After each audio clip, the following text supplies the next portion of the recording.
Because back in MPL Indonesia when he was playing, that was Udil's signature pick too. Well, either way, it's game number 1 here in Land of Dawn. We're going to jump in. Tournament lives, of course, on the line in the single elimination bracket, the match. The last team that wins this will be one of the last 4 to proceed on to the next few days here as we finalize the MSC 2024 at EWC. Now taking a look at things, of course, the Nolan in the hands of Hades here hasn't popped up too much. Nolan has been a little bit slept on lately, but look at this aggression already on the top side. And that's the thing too, man, the Kaja. The Kaja played such a big role in the matches that we saw even yesterday, being a key component for a lot of the teams winning. And so far, a lot of this early poking already coming down. Okay, GB just gets on out of there. And yeah, you know, looking at the lineup too over here for HomeBois, got the Warcry emblem, of course, for Chibi to roll around with this Hayabusa. Wow. And I think that's the same thing, man. The Xavier is another pick that has been sort of niche for some teams. But it's been doing really good. I think even in the wild card, every time we saw a Xavier, it was able to get to its item power spikes relatively quickly. And in these, you know, in this kind of meta where a lot of teams are just going to be contesting neutral objectives, fighting 5v5s, the Mystic Field finds so much more value. And that's exactly what we saw in the wild card. I think we also saw the Xavier in the... It was Sanji, yeah. It was Sanji, TLPH versus HomeBois. And in the interview, Udil literally said, you know, hey, we've been learning from that loss against Team Liquid. I think for all the teams that will be going up against us as well, they'll be learning from that match. It seems they're going to take that Xavier away from that match, and maybe they might be able to make it work as well. Yeah, they might be able to. And why don't you go ahead and hand me that Kit Kat right there, because we're going to have a break. I got you. Thank you very much. So, well, we get to talk about some of the lineups here, of course, for both these teams still. I think Xavier's, like, one of the most powerful things about him is, remember that we were actually casting that game. Yes. Where we were counting, how many seconds that cooldown was. 11 seconds. 11 seconds. And it actually, even before it got to the 11-second cooldown on the Dawning Light, you know, even early on, like the mid-game pressure that's still there, like you mentioned with the Mystic Field, and then Dawning Light being relatively low cooldown is something that teams can play around with. And I think when you pair it up with the fact that, all right, we got a Hayabusa, he's able to, hopefully you can kind of whittle down some of the members with Dawning Light, trap them up in the Mystic Field, and then maybe allows the entry point for this Hayabusa to shine.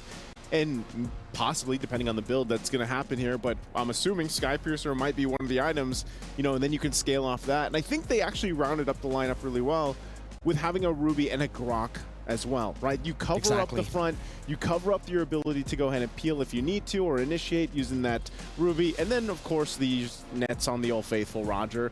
You know, time and time again, I still think it works great in the jungle, but with this time around in the hands of nets, there's so many things that can happen here when it comes to the team fights. And I think really when you look at NIP Flash, playing defensively against that, I'm not sure if they want to be defensive, because look at their lineup. You know, they want to be picking off fights. They want to go roll with the Divine Judgment. And man, can I just say too, if they get a Divine Judgment, it's almost an automatic kill, I'd say, because of the power of a Nolan and a Farsa. The burst damage early game, yeah, that's tough to deal with if you're HomeBois.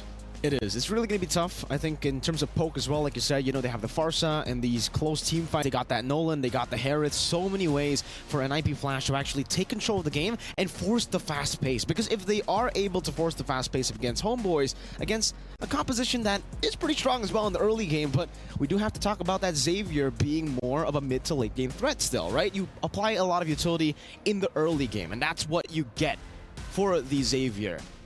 So, technically, when we're talking about the early game matchup, the Xavier is not really going to be able to dish out as much damage as the Farsa. So, as long as NIP Flash play discipline, this is something that we were also talking about off stream, you know? If they can take it slower than HomeBois want, it'll be great for them. Wait on the Divine Judgments, play with the timings, and play with the cycle of abilities that they have. Because once they do use, though, you know, these big burst abilities, those cooldowns are pretty big. And for HomeBois, that's what they want to capitalize on. They want to capitalize on the longer team fights, on the longer skirmishes. Yeah, it's kind of like really at least the play for NIP Flash is, if it's not Divine Judgment, then you have Feathered Airstrike, you know, and even for the Nolan, like, the entry point against a Grok and a Ruby is going to be a little bit difficult, you know? And I know the guys on the panel has talked about this. Oh, what is our average game time? 16 to 18 minutes, somewhere around that time? Depends which game. Because Falcons AP Brennan was what, 12? Okay, yeah, that's going to skew the stats a little bit here, but we're jumping back into the game, of course, very early on, a minute and a half in, game number 1 of this best of 5. Nothing too crazy, of course. You know, we got just the boots completed pretty much for both of them, the mid lane mages here. You can already see some pressure being applied if they can find a pick off in the mid lane. Oh, JPL. Shadow kill onto JPL. First blood over to HomeBois with a great gank with that quad shadow. Yep, that's the pressure I was talking about. You know, I spotted them there, and I was like, all right, they're going to go for a play. The level 4 was available. And with that, you know, Turtle now comes up. So I'm wondering if we just see a trade here. HomeBois still making their way. Yeah, this is going to be way too fast. Hades knows it. They trade that first blood over for this first objective. Going to go ahead and secure themselves the Turtle for now. We're going to force Zorn back as well. So, you know, NIP Flash able to go ahead and equalize the exchange. What would you take, Nice, if you were like in the place of these two teams, right? Would a kill be more prio for you, or would the Turtle be more prio? That's a good question. I'm a mid lane main, so I'd probably go for a kill and hope that I got the kill. You know, like yeah. Then I can scale up. Especially, I mean, considering the two mages here too. You know, Xavier, Farsa. Either one of them, if they get an early kill, it's great for them. But the fact that it went to Chibi is actually even better. So it's really, really good. The fact that they got the Hayabusa, someone that needs to scale up and needs to go for the snowball. Divine Judgment catching Udo straight into the fracture. Even with the wall charge, unable to disengage. Chibi gonna be caught, able to pop in the shadow kill onto Hades, but he finds a double kill and will be able to get the help of Diablo and Curtizi, who is rotated all the way from the XP lane all the way up top. I'm going back to your question. You know, it's good that it went to Chibi. As you look at the STC replay here, this is what we talked about. Divine Judgment's going to be used. They get a kill with the Fracture, and then here comes Chibi. Luckily, he picked up the Sky Piercer right before that whole thing happened, so he was able to get another kill. And then, you know, it wasn't too crazy to deal with for HomeBois. So, interestingly enough, because now the Blade of Pepsi is also in the hands of Hades. Good flicker. They get the flicker out from Sapat, so that's fine for now. And again, you know, these are two lineups that they can work really good with the momentum that they're building in the early game. It's just really will come down to, once I feel like we get to mid-game, you'll have to see if NIP Flash plays around, how they play around once the Divine Judgment is gone here. So, you know, we're taking a closer look at things, of course, for HomeBois. Items coming up, item check. Nothing locked in for the first items just yet, aside from those junglers. Again, Sky Piercer, only 1,500 gold. Locks that in early on, and will be interesting to see if Chibi goes just that pure damage build, or he even gets a little bit of defense, because really, you know, it's just withstanding this initial Divine Judgment. You can already see it. Lockdown happens. That's a Turtle traded for HomeBois. Great Mystic Field. Great zoning, too, by Zorn. Able to occupy that bush a bit faster. And now, for both these teams, you know, they're just looking for the trades. Divine Judgment now into the Fracture of the Feather Airstrike as well. The Wild Charge knocks Diablo off. Final Slash to bring Udil to the last shot of the Feather Airstrike as Curtizi flies by. And Udil's still able to flick around as Shadow Kill connects onto Hades. And Chibi will be able to quad Shadow out. Meanwhile, down below, all alone, Sapat just munching on that turret gold as NIP Flash continue with the invade. Diablo in the bottom lane now going for a little bit of a skirmish, but it's just to back Sapat away from this turret. Okay, I mean, even with the play that they attempted in the mid lane, it was enough to also put some pressure on Nets. He had to be a little bit defensive, but luckily he has Zorn there now as well to go ahead and keep him safe for now. But mid lane, solo kill in the mid lane, assassination from Hades. In the bottom lane, a trade back as Diablo was ganked. Two members falling on different sides of the map, but Hades, that's an item power spike. That's an SP.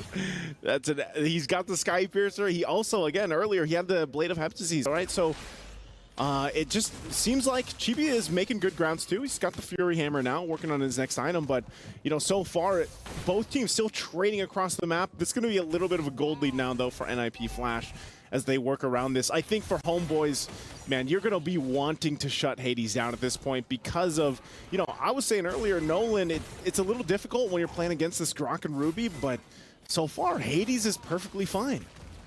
Slowly but surely, it seems, you know, for both these teams, they're just taking it as slow as they can. They're trying to look for these trades, waiting for those item power spikes. And the way it's going right now, it does feel like for HomeBois, they should be able to scale up for Udil's power spike, but the fact that he's been picked off twice means that it's going to be quite tough for him to even reach that mid game. NIP Flash with Hades having a 2-level lead. This already goes against the statistics. JPL, what a read! Right into Zorn and right into everyone's damage. The collapse. They're coming down. Diablo gonna be traded in, but Udil's gonna be very low. Further airstrike. What a prediction from Curtizi. Great read on the pathing of Udil as JPL tries to go for the zone onto Chibi and Sapat. This is just a roamer, and he knows it. He wants to bait as many resources as he can from HomeBois with that maneuver. Man, it's just like, I don't know. They're just both teams just trading after trade. You know, at this point, I'll get a kill, you get a kill. Now fighting for this third turtle. Who's going to get this one?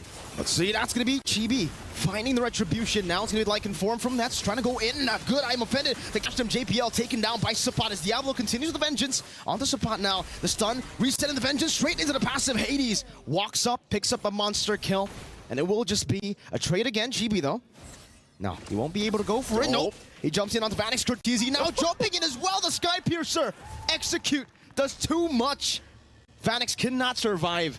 And it will be another kill over to Chibi. 5-0. I feel like this is at the point, you know, where both assassin junglers are just pointing at each other. Oh, mid lane, okay, he's going to be fine. But yeah, they're both just pointing at each other because they're both nearly doing the same thing. They're getting picks. They're using their kits really well. Plus the items that they have early on. This is where these assassins shine. So I would say, again, one of the great things about NIP Flash's lineup is the fact for JPL, he has an on-demand pull into, you know, utilizing that Nolan from Hades. Whereas HomeBois, they can actually make it happen, but if it's a wild charge, great. Maybe Zoran's able to get the wild charge off, or you get a great I'm offended. But that on-demand pick-off potential, every time you see that green light for JPL, man, Divine Judgment is going to be able to make a play. Whether he has Flicker or not, here it is. Wild charge into the Mystic Field. Zorn going to be taken down now as the Dawning Light connects onto the back line as well. Nets trying to go for the execute. Chibi finding Vanix. Nets able to flicker out to safety. It ends up being 1-for-1, but it's a gold lane for a roamer. Yeah, gold lane for a roamer. Vanix having a little bit of difficult time on this Hearth, I think, just because of how chaotic things can get.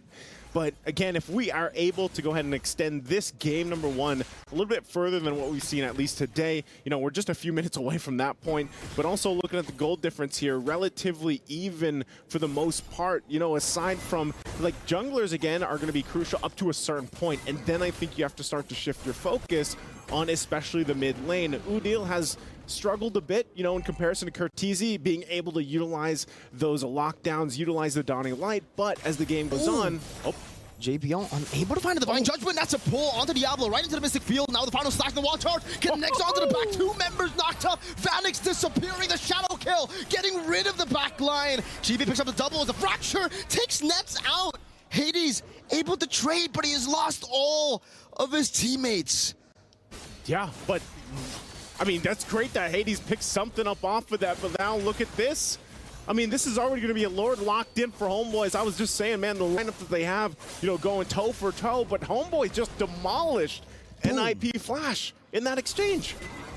I've been saying, man, HomeBois, they're really good in the brawls. And for NIP Flash, they really need to slow their pace down. But let's take a look at this STC replay. So good. Again, Dawning Light into the wild charge and then Shadow Kill. Look at the back lines here. Curtizi has nowhere to go. Chibi goes back, grabs the double. Good check from Hades. Like I said, he's going to be part of the big obstacle that HomeBois has to get over for now. But if they manage to get a kill, man. Oh, onto Zorn. Divine Judgment, final slash, everything used up. It's a good pickoff. There's no trades on the board. Sapat is definitely looking for it, but he'll just be walking forward every single time. Now Shadow Kill. Not used just yet. Chibi gets out with a quad shadow.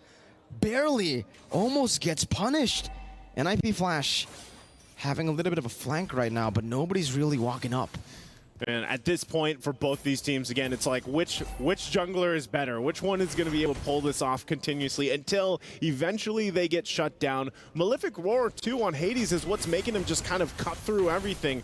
The penetration is there, and it looks like for Chibi, picked up the BOD. So a little more defensive has to come on here for both teams if they want to withstand that initial burst. But still, JPL doing an amazing job on the pick-off potential with the Kaja. And then we'll have to start to shift as we get to this wild charge again. Right into the Mystic Field, right into the Dawning Light. Now Hades forced back, but the Shadow continues. And Hades gets out. JPL doesn't have that luxury, the same luxury to actually escape with those dashes.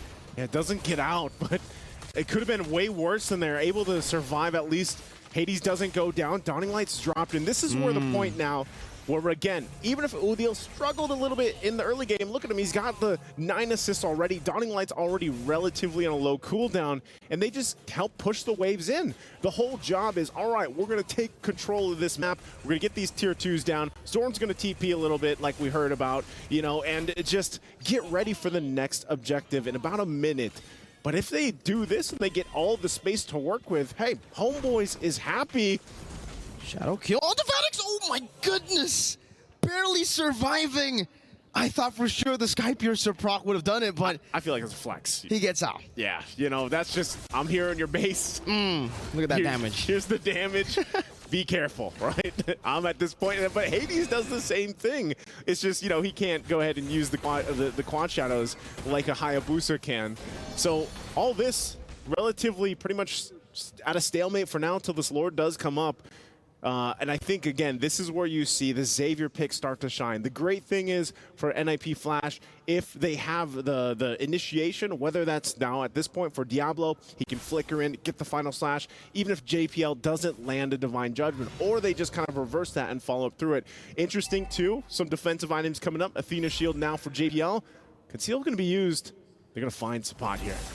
Sapat, good pull with I'm offended straight into the wild charge, but the Purified gets him out. Diablo finding the final slash, unable to go for the follow-up. Vanix in the midst of it all, not right now. The Mystic Field catches the back line. Diablo going to be slain by Chibi with the assassination with a shadow kill. Now Cortese running for the hills. Chibi going to be able to dismantle Hades, a full-on fight, and it's HomeBois who get the dub everywhere. They're only able to trade for Udil, and now Vanix, the goal laner, is getting ran down by the XP. Has the Force able to turn it around for a bit, but now with Chibi rotating over, Chibi doing some damage. Vanix, able to find a double kill with the Zaman Force. Nets going back into the mid lane. Vanix versus Nets and Zorn, and he will have to concede the base turret, but he's already denied the Lord from HomeBois with that play. Vanix has had enough. He's had enough of what's happened in the early portion of the game, and he goes and shuts down Chibi.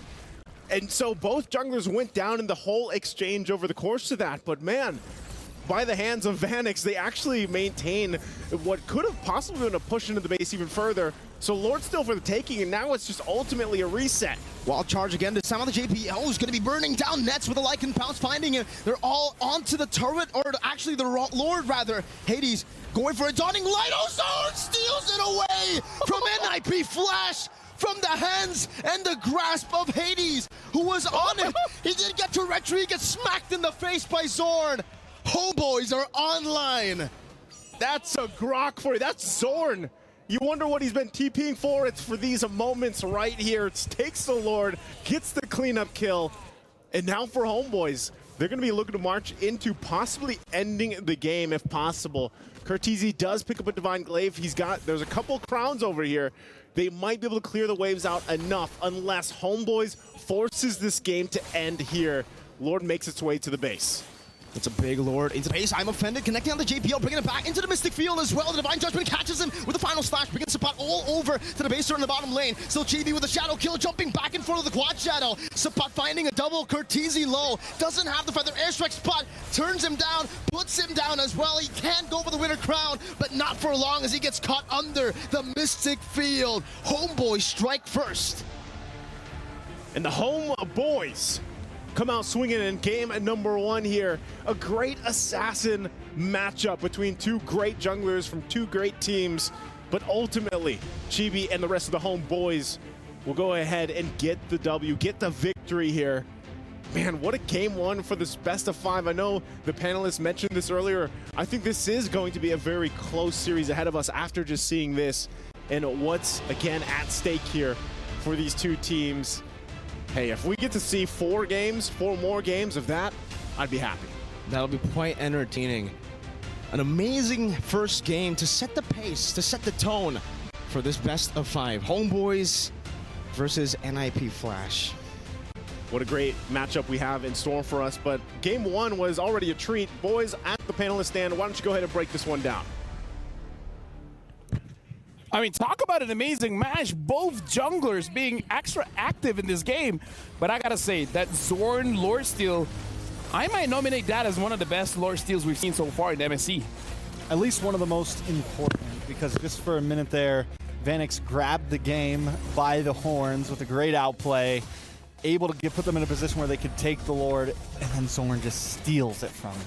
But most importantly, goes for the flicker smack. And then takes out the Hades. I think Hades wasn't able to utilize the retribution because of the dawning light as well that he might not have expected from Bill. Maybe he's not looking at his own screen. You know, sometimes you drag your map. That's my only description of that. However, for NIP Flash, there were glaring mistakes, I would say. Despite, you know, Vanix making the plays afterwards and trying to bring it back for the team, and the fact that there was a good start for JPL, everybody else was so inconsistent coming out from NIP Flash.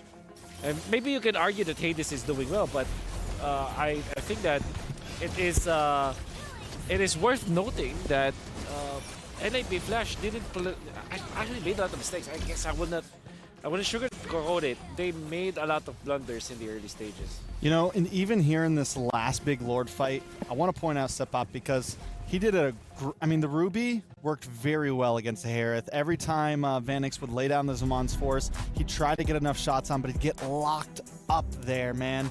And the thing is the Ruby right now, even building completely tank here essentially, was still outputting a decent amount of damage, especially on someone like a Harith. And it just made it so Vanix in the times that he really needed to get, you know, just one more shot off, it would get delayed. Yeah, because looking at the build here is all about sustaining, right? Having the War Axe more spellbound, and then having the Oracle, having the Queen's Wings. It's all about, I hit you, I survive longer. And I gotta say, somebody played that very, very well, Wolf. Yeah. I think especially, I will never forget what Sepat did in the mid lane where he tanked the conceal play, popped the second skill first so that they get started, then goes for the ultimate and then flicker out to eventually outplay the side of the NIP Flash. I think that will... Oh, yeah. I will always remember that. I will live rent-free in my head. So yeah, Sepat really did play well in this game. Talk about that as well. We got to talk about Chibi because in the draft, we already talked about how out of every single player, he has the highest average goal per minute. And in this game, he got the highest goal as well as highest damage dealt. So again, HomeBois so far, they've been looking good. And one of the players that make them look good is Chibi. Stellar plays coming from Chibi. I like this showdown especially. I think the reason why we're so impressed of Chibi with the Hayabusa was also because Hades was challenging him. Like it was almost like a standoff between two junglers that eventually went in favor of Chibi. There was a time where he was able to shut down Hades.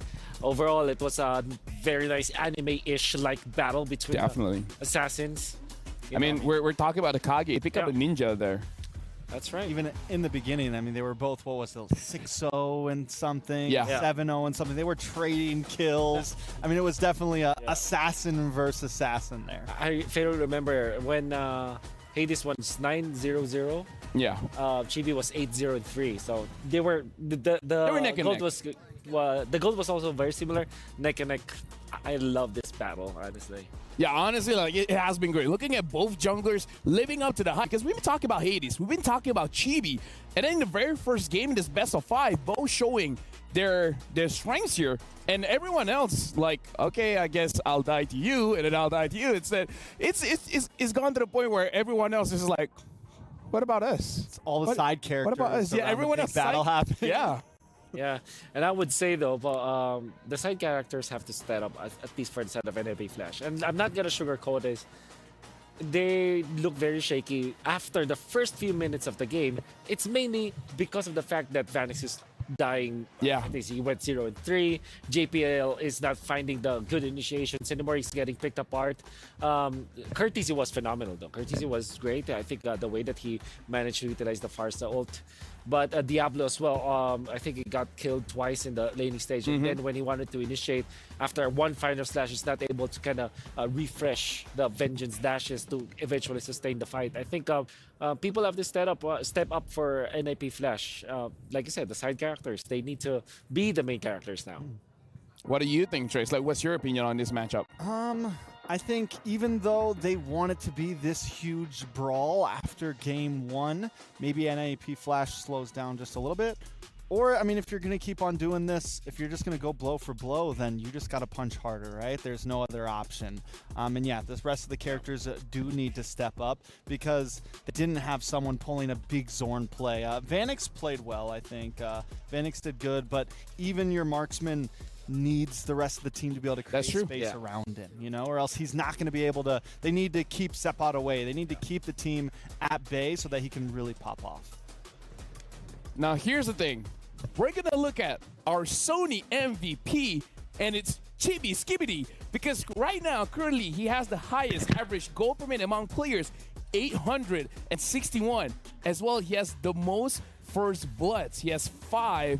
And even though HomeBois has played and the thing is, like, they've been playing a lot, because we have to remember, HomeBois has been playing since the wild card stage. Out of all the teams here, HomeBois has played the most. They've just been warming up, and that's why I feel like Chibi is literally. I mean, it feels like every time we see him play, it's just better and better and better and better. Chibbity skibbity, as you mentioned.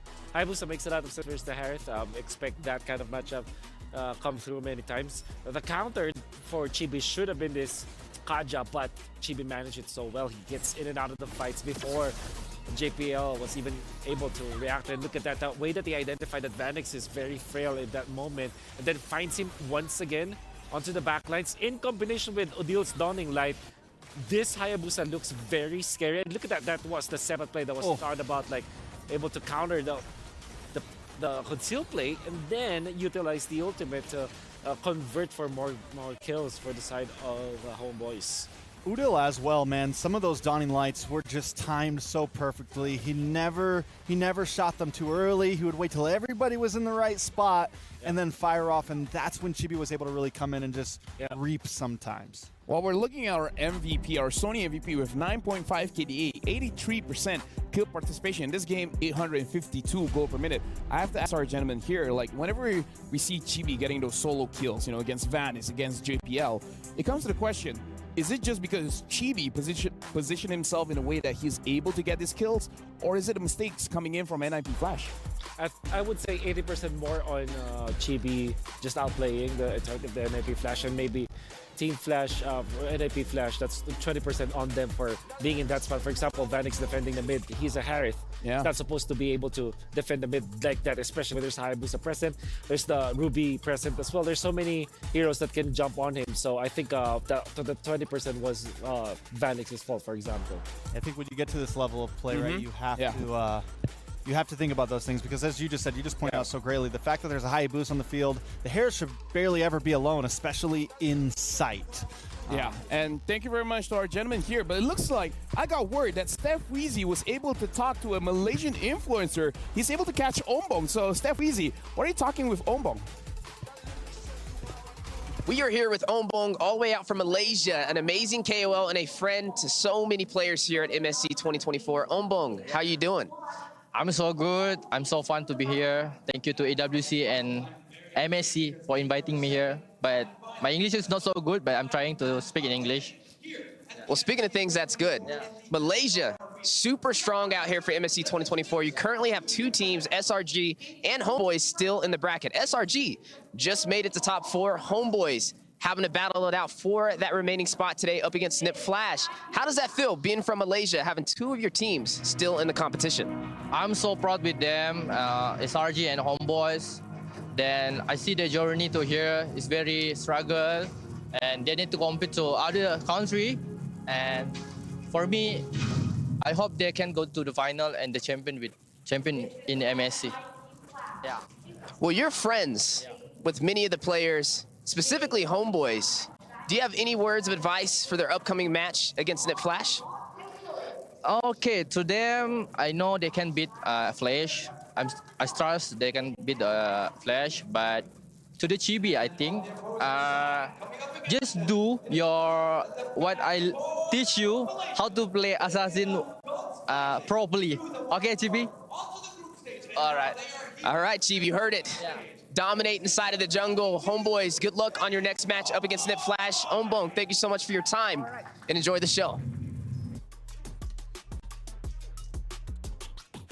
And now, honestly, like, big shout-outs to Ombong. First of all, your English is completely fine. Yes, sir. And the thing about Ombong is that when he streams, he says he's the assassin god. He's the Hayabusa player. And I'm pretty sure Chibi showing up with his Hayabusa there, I feel like Ombong would be saying, like, you know what? I taught him how to do that. Did he? Honestly, he might. He might have. Because his Hayabusa is actually legit. Like HomeBois is a pretty good Hayabusa player. But now we're jumping into the draft here. NIP Flash is going to be first pick. HomeBois is going to be the second pick. Immediately banning out that Angela. Yeah. The started best Moskov is going to be there for HomeBois. Blue side again for NIP Flash. Very much understandable, especially because they do want to lobby for the first pick. I think this time they might rethink their choice. Maybe Roger should be the first pick instead of Harith. Still one of the most picked slash worst performance hero, right? What, the Harith? Yeah. Yeah, it is one of the top it's one of the low percentage win rates right now. Number one, actually. Number one. Number one. Just to really throw some Harith, salt yeah. in there on the Harith players right now. Fredrin, most used hero for Hades. And this goes back to when he was playing in MPL Indonesia. Well, not this stat, actually. This was the stats that we're seeing are from MPL SG. But when he did play for Geek Fam in MPL Indonesia, did play a lot of Fredrins in there. So Hades can pull out the utility jungle. It's For not, sure. It's nothing that he's a slouch on at all. Absolutely which not. maybe could be the answer here. Maybe not the Fredrin. It hasn't been performing amazingly, but we've seen a lot of teams pick up the Basha. We've seen, you know, different combinations come in. I definitely think they shouldn't count it out when they're going up against HomeBois here. I like the Roger first pick, if that will be the case for NIP Flash, but they still go for Harith. So, you still go Roger. Yeah. I mean, no reason to change it up, right? And then, I mean, honestly, for HomeBois, with that kind of, I would say good showing of the draft. I feel like if they're going to switch out, I feel like they're just going to switch out maybe one or two heroes. But I still feel like Roger Ruby will be very solid here. Yeah, I think NIP Flash wants them to switch it up, and I think HomeBois the right choice is, yeah, just keep it. If they want to pick the same, we pick the same. They just beat them with it, and they beat them comfortably with it. And it wasn't just, yes, Chibi played a great game, but everyone else as well were able to carry with the heroes that they had. But this time, HomeBois is going to lock in the Hayabusa early on in the first picks. Hayabusa. You're even incentivized to go for somewhere along the lines of a Minotaur as well as a Tigreal now for NIP Flash. The Kaja didn't work. Right now we have a quote coming in from NIP Flash Diablo. The most threatening in HomeBois is Chibi as well as Zorn. But I would say more on Chibi. Zorn can be shut down. Just don't give him the momentum, man. Looking at game number one, I would say they did exactly that. Martis! We haven't seen this one for quite a while, so this is the 78th hero? This probably is. We're getting closer to 80, boys. Closer to 80. Oh, man. A Joe and a Martis. I don't know how to feel about this. This is like, if you're Zorn, you're so tempted to go for a Kufra. And this particular matchup. It does give them some aggressiveness in the early game, though, if they want to try to go for an invade. I think Martis, we haven't seen him at all in MSC yet. Was that his debut pick, right? That's what you just said, LaFell. And I think if there's a jungler pick that can survive in the new revamped enemy jungle and possibly pull off a kill, it could be the Martis with the decimation or something like that, especially with the Cho behind him. If they can put a nice aggressive mid laner, could be the answer. Xana is the choice here for HomeBois. Reckon they would go for another sustain hero for Sapat, just so that they will have a good synergy. I'm still curious about this Martis because I don't think that it's one of the strongest heroes out there. No. And most importantly, is third pick. There's the Faramis, but it is actually banned by HomeBois, which I thought they could have used. Especially, that is an answer to the Martis. Martis doesn't like to play against Faramis because you just cannot decimate people. I don't know. I mean, here's the thing. I watch MPLSG. Sometimes they do this thing where they put Martis mid lane. I don't think they'll be doing it for this game. Dude, trust me. MPLSG is quite the ride, right? In terms of spicy pickups, they do have a lot of spicy pickups. But now, the Farum is getting banned out. For NIP Flash, should they be focusing more on Zorn or Supply? Sure. With that being said, Edith kind of hits both. Yeah. Edith is it is a great ban because it's an open, like I said. Arlet may be the next one. Get rid of the Grok again, maybe too. Oh yeah, the Grok also. It's a Harry. Rock's a nice. You get the passive and everything to nullify the CC coming from the Cho and the Martis, so it could be a solid answer.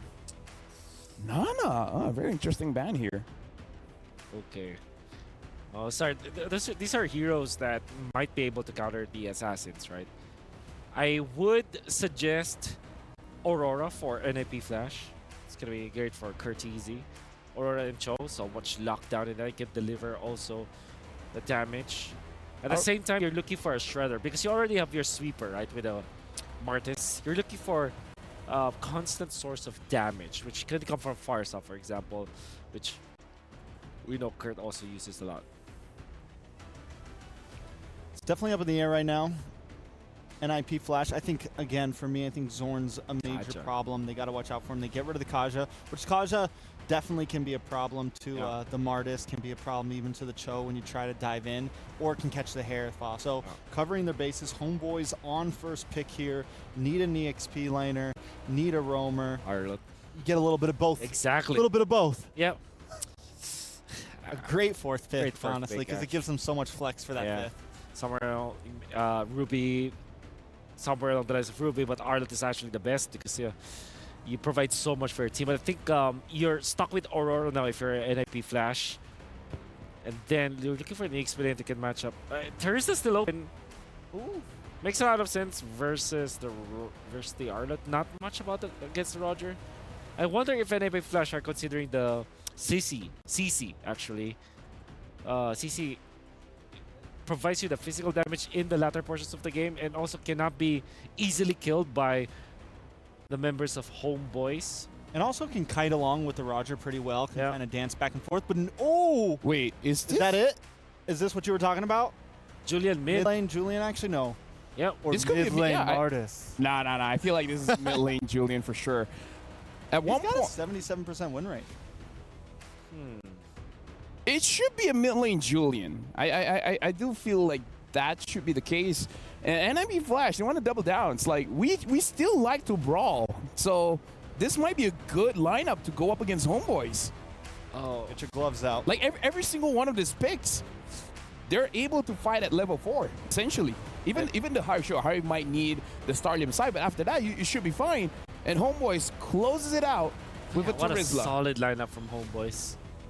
Personally, for me, like I like the spice that NIP Flash is showing. So thank you very much, Wolf, as well as Strex. Now that the draft is over, I'm gonna be passing it over to our caster for game number 2 of NIP Flash versus HomeBois.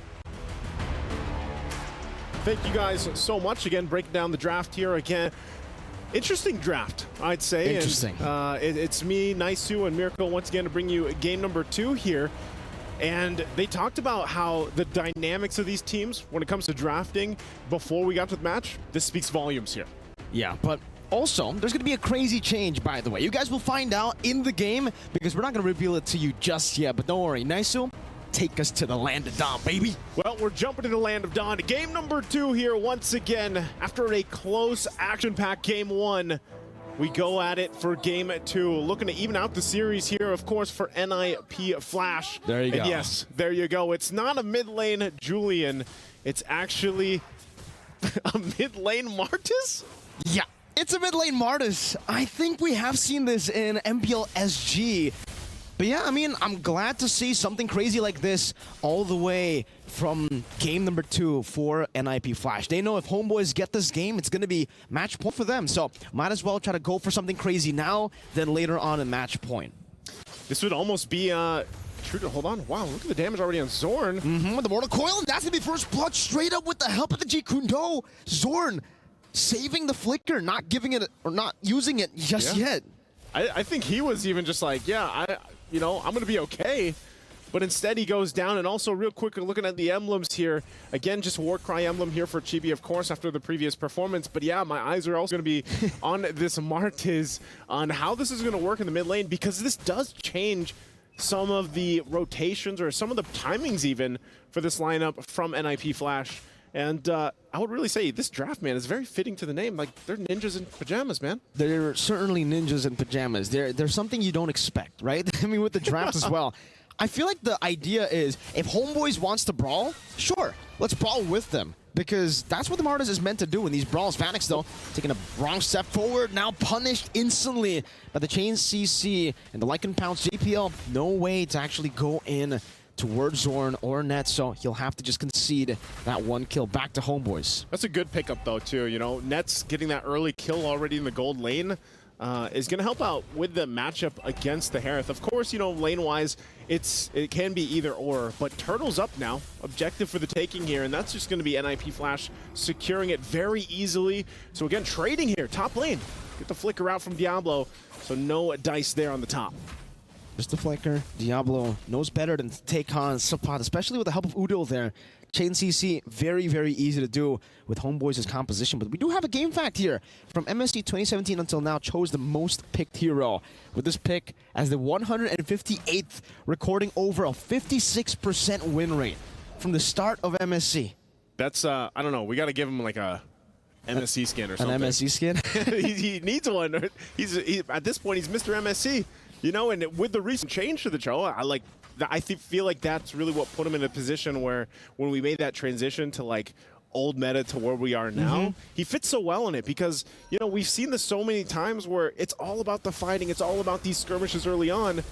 Just like this mid. Shadow kill into the mid lane or just the quad shadow. No shadow kill. He didn't use it. Curteasy, great more to coil to actually escape from it. Utilizing the CC in his kit and then flickering out. Good defense. But, you know, again, Chibi can actually just visit the lane again and possibly get the next kill. Also, really, when Chibi does get the Sky Piercer, I'm not sure if he's going to follow the exact same build as previous. But once that's online, then it gets, you know, a little bit more scary, especially when you're on a Martiz sitting in the mid lane. So we find ourselves once again kind of at a stalemate until 30 seconds. This Turtle's going to come up here. You can see already placements to Zorn waiting patiently there. Taking a look at the items real quick. Okay, the Sky Piercer's already online for Chibi. And on the other side, Hades hasn't locked in his first item just yet. He went for the penetration boots, so he's got that. And then over even for the Martis here, for Curteasy, doesn't have his just yet. So, again, Sky Piercer is going to be picked up almost all the time first because it's only 1,500 gold. You know, it's pretty cheap for the amount of pressure it can apply to these fights on a Hayabusa. Yeah, and for Hades, you know, on the Julian, I think it's normal right now to see Julian just go for the Holy Crystal for his item, and that's what he's pathing for in the item builds. JPL trying to find an angle now as HomeBois are first onto the second turtle of the game. Deja vu to game number one because that's exactly what happened as well. Hades walking forward, now going to be locked down. Zorn caught in the way. The Dragon still able to escape for now, but Vanix now with the Zaman Force able to dodge away from the final slash, picking up the kill. Curteasy in the mid lane will be picked off, but Nets will fall as well. In the bottom side, it's a trade, 2 for 1, but HomeBois get the turtle. Okay, JPL should be fine. He's going to stay here, of course. Try to annoy Sapot. Called Shadow in, now with a Shadow kill. JPL flickers using the blink to escape from the Shadow kill. Well played. Well played. Also, they're going to go ahead and get the turret. Really good decisions coming out here from NIP Flash. Warax is also going to be picked up now for Diablo. So, you know, still, it's the same story, Miracle. It's just like we saw from the previous game. It's just different lineups where really they're mirroring each other objectively, and even when it comes to the team fights. Earlier, you saw it was like a 3 versus 1 on both sides of the map. And so they find themselves now looking for their next objective takes. Looking for the turret, first one for HomeBois. The Dragon? The Vengeance actually cancels it just for a bit, but Curteasy will be able to pick up the Decimate right with the Chain CC together with the Enhanced Chain knockup. And now he has a Sky Piercer. That's a Decimate Sky Piercer Martis. I was going to say, you know, you see the Holy Crystal being built up here too. Mid lane should be fine. Okay, yes. Sky Piercer Decimate. What do we even call that? Decimate Pierce? The Sky Decimate? Dude, what happens first? The Decimate or the... Yeah, I guess the Decimate. I think so. Sapot. Oh.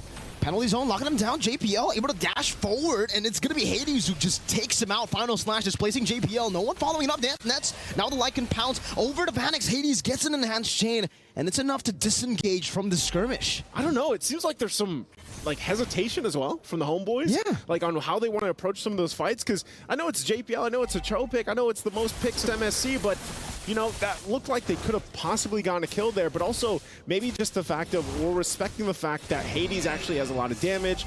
He does have, you know, this Julian who's going to be able to shred through some of these members from HomeBois.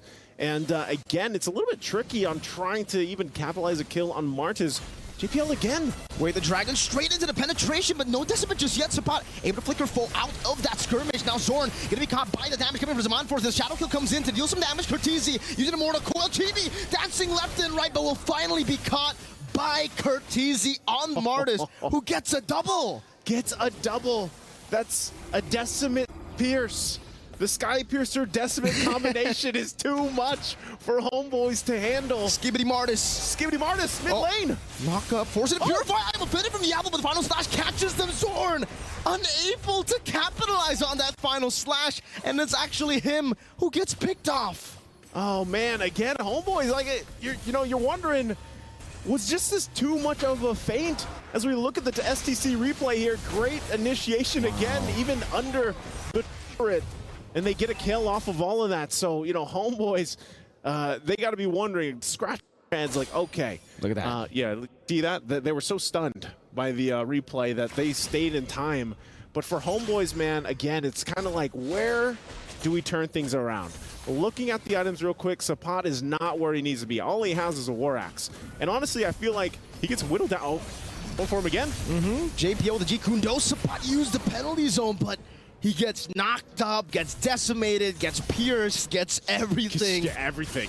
Everything. He gets thrown in a Zaman Force. And that's what I was going to go when I was looking at Sapat. Even the previous fight before he just got blown up now was, man, I feel like it's just confusion. Like he's swinging that big mace in a Zaman Force and everything is so difficult to lock down, even with the penalty zone, because of the way that even this Martis fits the bill here for this NIP Flash lineup. And so they find themselves, the shields are being popped, of course, from HomeBois already this early on. Lord is still 30 seconds away, so this is a big advantage for NIP Flash. Massive. The fact that they got a holy defense already in the bottom lane with the base turret there without the Lord is impressive.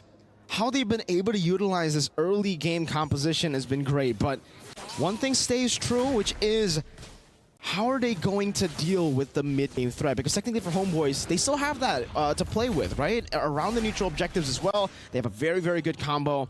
That is bad timing for saying good combo because the final slash literally just missed. But for NIP Flash, this should just be a free Lord. They were all in the bottom lane, so NIP Flash capitalized on it. They weren't even able to go for any trade. They tried to get a kill on JPL. I think even if they did get that, it wouldn't really have been worth it. JPL would have still accomplished his mission. It's pretty much just to be a nuisance to HomeBois right now.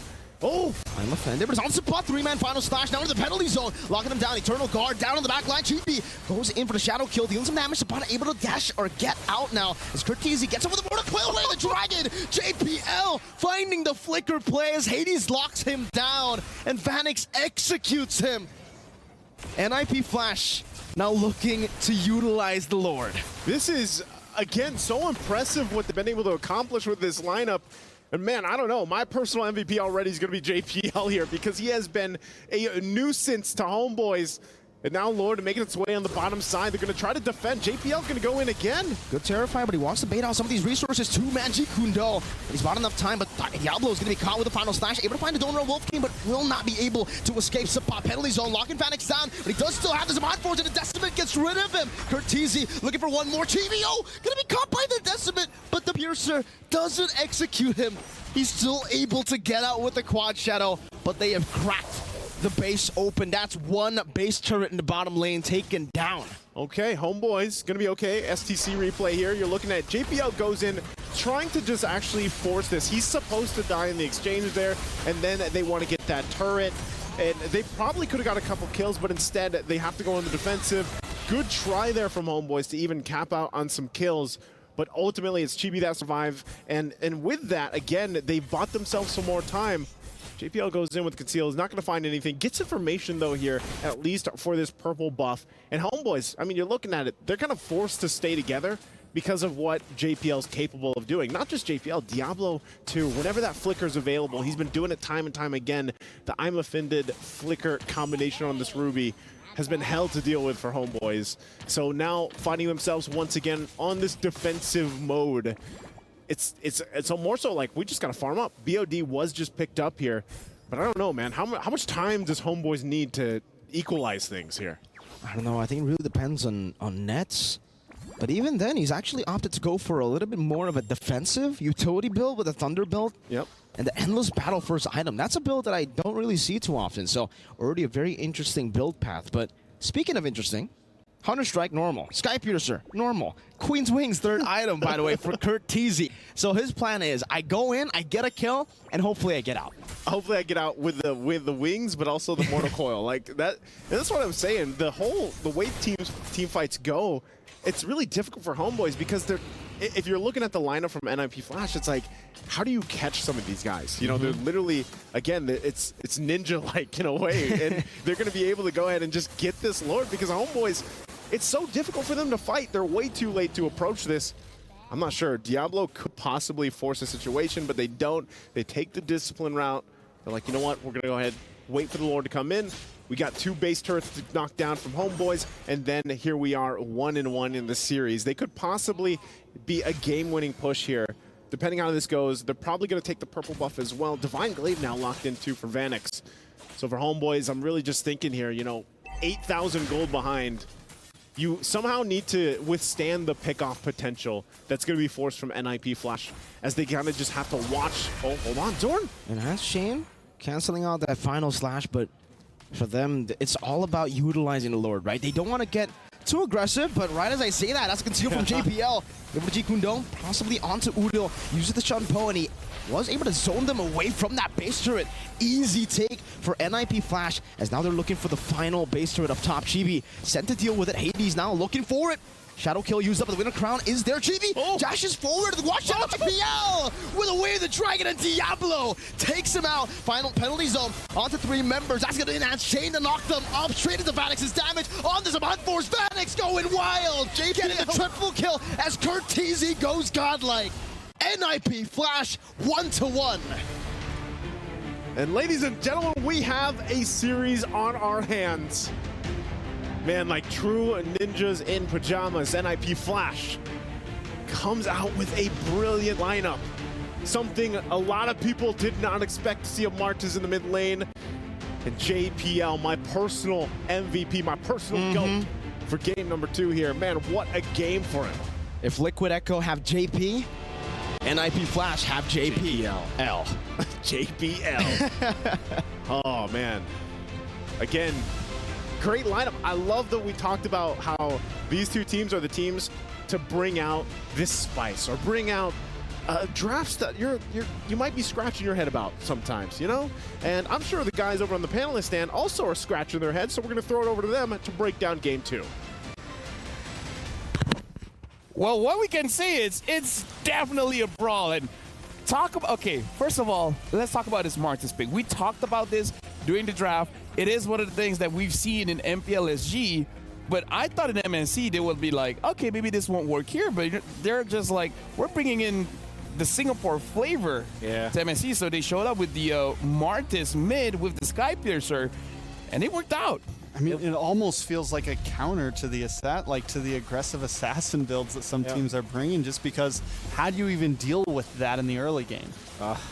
Especially because Sky Piercer is so cheap. Yeah. One of the cheapest items out there. And also because of the fact that Martez just won't work. I mean, when it was first phase picked by NIP Flash, I already told you guys that I don't like it because it doesn't work against assassins. Turns out it's not going to be the jungler. And in this case, after Hunter Strike goes for the Queen's Wings, good for Breastplate, there's no way you can take out Kurt Teasy. And he played so well. I think that you probably don't know this, but Kurt used to play in the offlane role before. This was before XP Lane and Golden was established. It was called an offlaner, you know? A few questions in mind, but before that, I do have to say JPL on this show has been amazing. And let's talk about Cho. 158 times being picked since 2017 up until now in the MSC alone, with like what, 56% win rate. That's an amazing stat for the hero. For sure. He's a hero that just never seems to go away. Oh yeah, definitely. He's always there. Either a damage dealer or a roam. You know, all the way back like EXP. EXP jungle anywhere. Times. I think that difference of performance for JPL between game 1 and 2, it's night and day. You can compare it with his gacha, where he was able to get initial kills the first few minutes, but then in the mid game he suffered. Now he's very much comfortable. Question that both me and Trex we actually talk about. It's very interesting to think about this, but how does the Sky Piercer actually work with Decimate? Because the thing is, if you decimate and it's not the decimate that gets the kill, it's the Sky Piercer proc that gets the kill, the lethality. Yeah. Does it reset the decimate or does it not reset? You know, it's like a lot of questions when it comes to the item. I say yes. I believe that if you use the decimate and if it doesn't kill, if any other damage input is the one that takes out the opponent, it will not reset the decimate. Let's just say that for some reason you have glowing wand, for example, with the decimate. Or an orange buff. Or an orange buff. But don't orange buff and glowing wand apply separate damage? Yeah, that's separate. I'm pretty sure Sky Piercer is part of your damage. Yeah. It just adds what's needed to your attack. So it's not like it's not like when the numbers pop up, it's a separate number. I think Right. it still counts as the decimate. I mean, I don't know. We usually see the true damage 9999. So is that? Oh yeah, the considered- 999. Right. That's So it might consider as a, you know, again, this is one of those things where we nerd out behind the scenes, like we're talking about how it works, etc., etc. But again, this is a brawl. NIP Flash going up against HomeBois, really living up to what they've been talking about before the match even starts. They just want to fight it out. And I gotta say, Curteasy, fighter mid, that might be the adjustments that makes it so that HomeBois is like, okay, you know what, we've seen this before, but we would not thought we would fight against it. So what's next? How do you answer this? At the same time, it's like a Hayabusa and Harith picked up first 2 picks though, so I think NIP Flash would know better how to handle that. So I think it's not much about the choices here for NIP Flash, but you revealing so much in your first 2 picks. And I also have to talk about how the performances of the roamer really does impact the team, because in this game, Zorn using the Arlet, he was the first one to die in that exchange in the mid, and then after that we didn't see a lot of good pickups coming in from Zorn using the Arlet. He's amazing on the show, but honestly, this might be the matchup where as much as the strong damage dealers are impacting the game, we gotta talk about the roamers as well. Well, I think Zorn, he's the type of roamer who wants to be in your face all the time. And when you see a lot of roamers like that, when they take an early death, it immediately kind of puts them in this place. It's like, oh, maybe I can't be the Zorn that I normally always am, right? Maybe I can't be the roamer that I normally always am. And then it kind of sets him back to whereas JPL, comparative to game 1 and now he's the one who's in their face and the whole table has been flipped a little bit. But I'm wondering, you know, should Zorn have, after that, should he have kept on getting vision for his team? You know, he's kind of put in a weird spot, and I think that's where the Martis comes in. It was a cheesy pick, right? It comes in, it throws you completely off guard. You don't know how to play against it. You don't know what to do, especially roamer to roamer. Like, how many times do you think Zorn's ever gone up against a Martis roam, you know? Oh, yeah, for sure. I mean, here's the thing. We're talking about the roamers. Let's talk about our Sony MVP. And it's going to be JPL on that show. Again, we talked about this show and JPL really showing up. Like, even behind the scenes when we were watching, it's like, how did he get that kick? Like, he was he was prepared for all these engages. I think that it goes with his maybe mastery, you know, or maybe this time it's confidence. Maybe game number 1 was just an off game for him, that he's not able to find his openings. But in this particular game, I think we are now seeing the strength of the buffed Cho, in a way, or balanced Cho, with the Jeet Kundo having so much more, covering so much more ground. And at the same time though, if you're snowballing like this and then everybody's just dashing through, like all of the heroes coming out from NIP Flash are dashing, so you're just more comfortable initiating for your team because everybody can just follow through easily. Honestly, for me, the question really is, like, usually you see cheese picks working out very well in one game. Now we got to see if it will actually pop up in the 3rd game of this match, or they're like, okay, it's a little bit too risky, maybe we won't show it again. And even if they do show it again, it's all on HomeBois whether they can respond or not. But again, JPL on this show, I feel like for both teams, they got to respect this pick. almost to the point where if you're a second pick, you might actually pick it up immediately just so that you don't give it over, because JPL with the Cho, 13 KDA with 81% kill participation. Yeah, I think, you know, I think it's possible to get picked again. I think the real job that this does for NIP Flash is kind of reset the draft. Now, HomeBois is forced to kind of switch it up a little bit. You know, not maybe go for those same exact response picks that we've been seeing them as they're on the red side. And that works out for NIP. They were able to kind of reset things, bring it back to ground one, and look at Cho, Mr. MSC. Actually, as Nice who called him. now that I think about it, this time HomeBois, they had the option to go up with the Roger as well as Ruby. The fact that they didn't pick up the Ruby would have been a good answer to the Cho. So why didn't they pick up the Ruby? Why was it Roger Hayabusa? Why switch it up from game number 1? Well, you know what they say, you want to surprise your opponents. I think that they identified that the Hayabusa might be stolen by NIP Flash, actually, because that could be a potential answer, right? Because we know for sure that they can handle it. And if they do pick up the Ruby, they will not have the answer to the Hayabusa. I'm not saying that they actually did the right thing. I still agree with you. I think the Ruby would have been a much better choice. At the same time, this is why best of fives are amazing, because now you steal your opponent's picks and then you kind of change it up. You overthink your draft typically. And as we saw, I would say that the thing of that MSC has shown, sometimes keeping it simple might be the right answer. With that being said, this game, there's a lot to break down for it. So with the assistant of Bob, Wolf, can you show us what happened in game? Oh yeah, there were so many things that happened in game, but I would just like to show everyone the last clash, which I thought was amazing because, again, JPL is gonna be showing us how comfortable it is. So you can see that the turret has been taken out, so that's a massive thing for a side of NIP Flash. They focused on that one. That was the first step, and now they can now be aggressive. If you slowly look at it, Udil is gonna land a very good spell out there, but Hades goes for Chibi instead. So he knows that he can actually dive because he just freshly picked up the Winter Scrap, right? So this is just a few seconds ago, he was able to pick it up, and then he has the damage now for Chibi, and then we can see that JPL is just looking for an angle to support his teammate, and then he eventually finds it.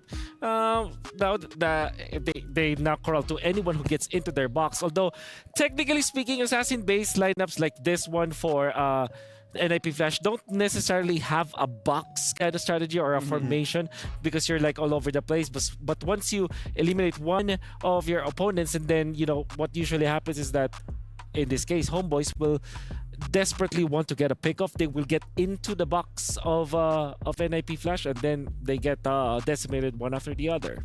Although I have to say, looking at the highlight that you showed just now, it's all about Hades on that Julian. The enhanced chain really is a big game changer when it comes to the engages.